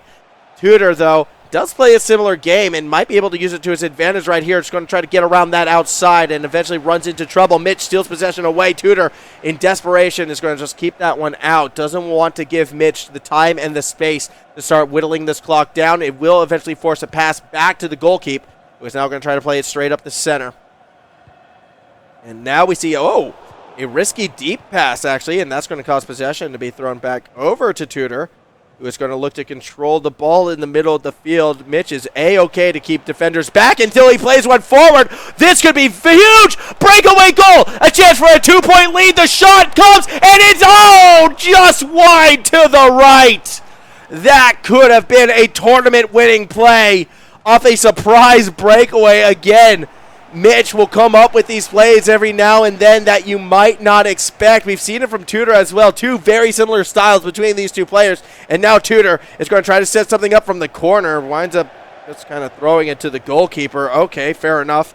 Bit of a desperation shot that one felt like. As we do see a pass forward, intercepted, or the intercept attempt was there, but Mitch will maintain possession. Well, early sliding tackle. Going to make its mark on anything. And now Mitch. Now, we've seen this one before. Passes across the middle of the field. Has a chance. Ooh, a cheeky little juke. Look at that attacker on the right side. Was wide open, but I'm not going to throw it that way. Instead, we're going to take the shot from the mid, and that's going to be saved by Tudor, who very happy the defense was able to come up with that one. Still, though, corner kick. Playing it safe is Mitch, who's going to try to dribble it all the way to the box, and that will be Tudor forcing another corner kick. Here we go for Mitch. Trying to make it a 2-goal cushion. Trying to extend that lead. Ball outside the box, an opening perhaps. It actually is wide open now. Pass across, shot, saved. I don't know if it was the goalkeeper or the defender who got that one, but still a massive play for Tudor, who's looking for the counterattack. Has small gap, tries to force it, and the goalkeeper will come out of the box and now start to run back. What was that? Scary situation right there for Mitch's defense, and it leads to, was that an offsides? Too sure that I need to look. In Rocket League, there's no offsides like AFL. Good game. Either way, it's going to be cleared out, and that looks like a corner kick now for Tudor. This is going to be a big one. They absolutely need this goal. It's going to be a safe pass. And a beautiful intercept out of Mitch, who crosses it up the field. Can't quite connect with that midfielder. So instead, Tudor once more is going to be looking to set themselves up. A goal to tie the game. A lot of space given. Where is the shot? It's saved by the defense. And that is a massive stop for now, but the attack does press on. Two attackers are offsides, and Tudor has to be careful right here, trying to force the issue, cannot do it. And eventually we see that ball go up the other way, pass to the middle of the pitch, has 2 ways to go, wide open pass, and this is legal, this is dangerous, a chance for the 2-goal lead. Header is in, but it does count. What a pass, what a shot, what a goal. Mitch may have just iced the game right there, and you saw that setup in action, the 2v1 breakaway, and nothing Tudor can do. Now it's time for the desperation substitutions, but you can see how fatigued all of those players are. Less than 10 minutes of in-game time left. Okay, that's not true. 12 minutes of in-game time left. You know what I mean, though. This is essentially 1 minute on the clock. 2 goals required. Tudor is going to have to throw everything at the wall and just hope not 1 but 2 things stick. But Mitch with possession, so tough to beat. Eventually, Tudor will press forward, steal it away. But for how long? Well, actually a good long while, because now it's going to be Tudor trying to create some pressure. Does get it back and forth, and, well, eventually a pass back to the goalkeeper will slow the tempo down. Here we go. Here we go. Tudor trying to find something. Doesn't get too much either. Eventually, it will be Mitch playing it up the field once again. Whoa, sliding pass attempt. Very risky, but just looking for it, turning this into a game of inches, if nothing else, as we see Tudor right now. Sidewall, pass back to the middle before throwing it back forward. 4 defenders in the way. 1 step forward, swings and misses, back over. A chance to strike, to shoot, to save. Mitch's goalkeeper comes up big once again. As we do hit our final seconds of this game, it's looking like it's going to be done. A bit of a victory lap, perhaps, as the goalkeeper throws it all the way down the field. Do we see one more goal from Mitch? Goalkeeper has come screaming out of the net. Just put a shot on target from behind. The goalkeeper does what he can and actually does wind up making the save. Mitch playing with his foot a little bit, because why not? We've gone past the time. It's all done and dusted. Mitch Sutherland is going to be taking Season 2 of this XP FIFA FIFA League. As soon as the ref blows the whistle, fist bumps across the board. Mitch gets it done. Deep breaths. In, out, relax. Cool, calm, and collected. He may have been animated on camera, but it never reflected in the play style. An absolute surgeon on the pitch each time we saw them. Now, granted, that game got interesting. The possession got a lot more even compared to what we saw in game number 1. In fact, it was only 51 to 49%. However, it was the utilization of the possession that really felt like it did put Mitch at that next level, at least on the day. Now, for Tudor, I have to admit, I think if we were playing a best of 5, things would get very spicy, because it did feel like momentum was starting to potentially shift back to the white side in those games. Tudor was able to maintain longer possessions, was able to find opportunities, was able to play better midfield as well, and was starting to actually get in Mitch's face. But it felt a little bit like too little too late. And if there's any play I want people to remember, it's going to be that final breakaway that really put this one out of reach, the 2v1 pass into header, comparing that to what we saw from Tudor with the hesitation and that one extra pass that may have cost a goal in the first half. Those were the two defining moments, I feel, of that grand final, and that is why Mitch is going to be the victor out here today. Now, for everyone who is watching along, thank you so much for joining in. I hope you enjoyed yourself. I hope one time to see you here live in person, as well as we do play these here at the Gamers Ground in Brisbane, University of Queensland, for those of you who want to be in the know. And until next time, I'll catch you all out there, out on that pitch.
see me with it.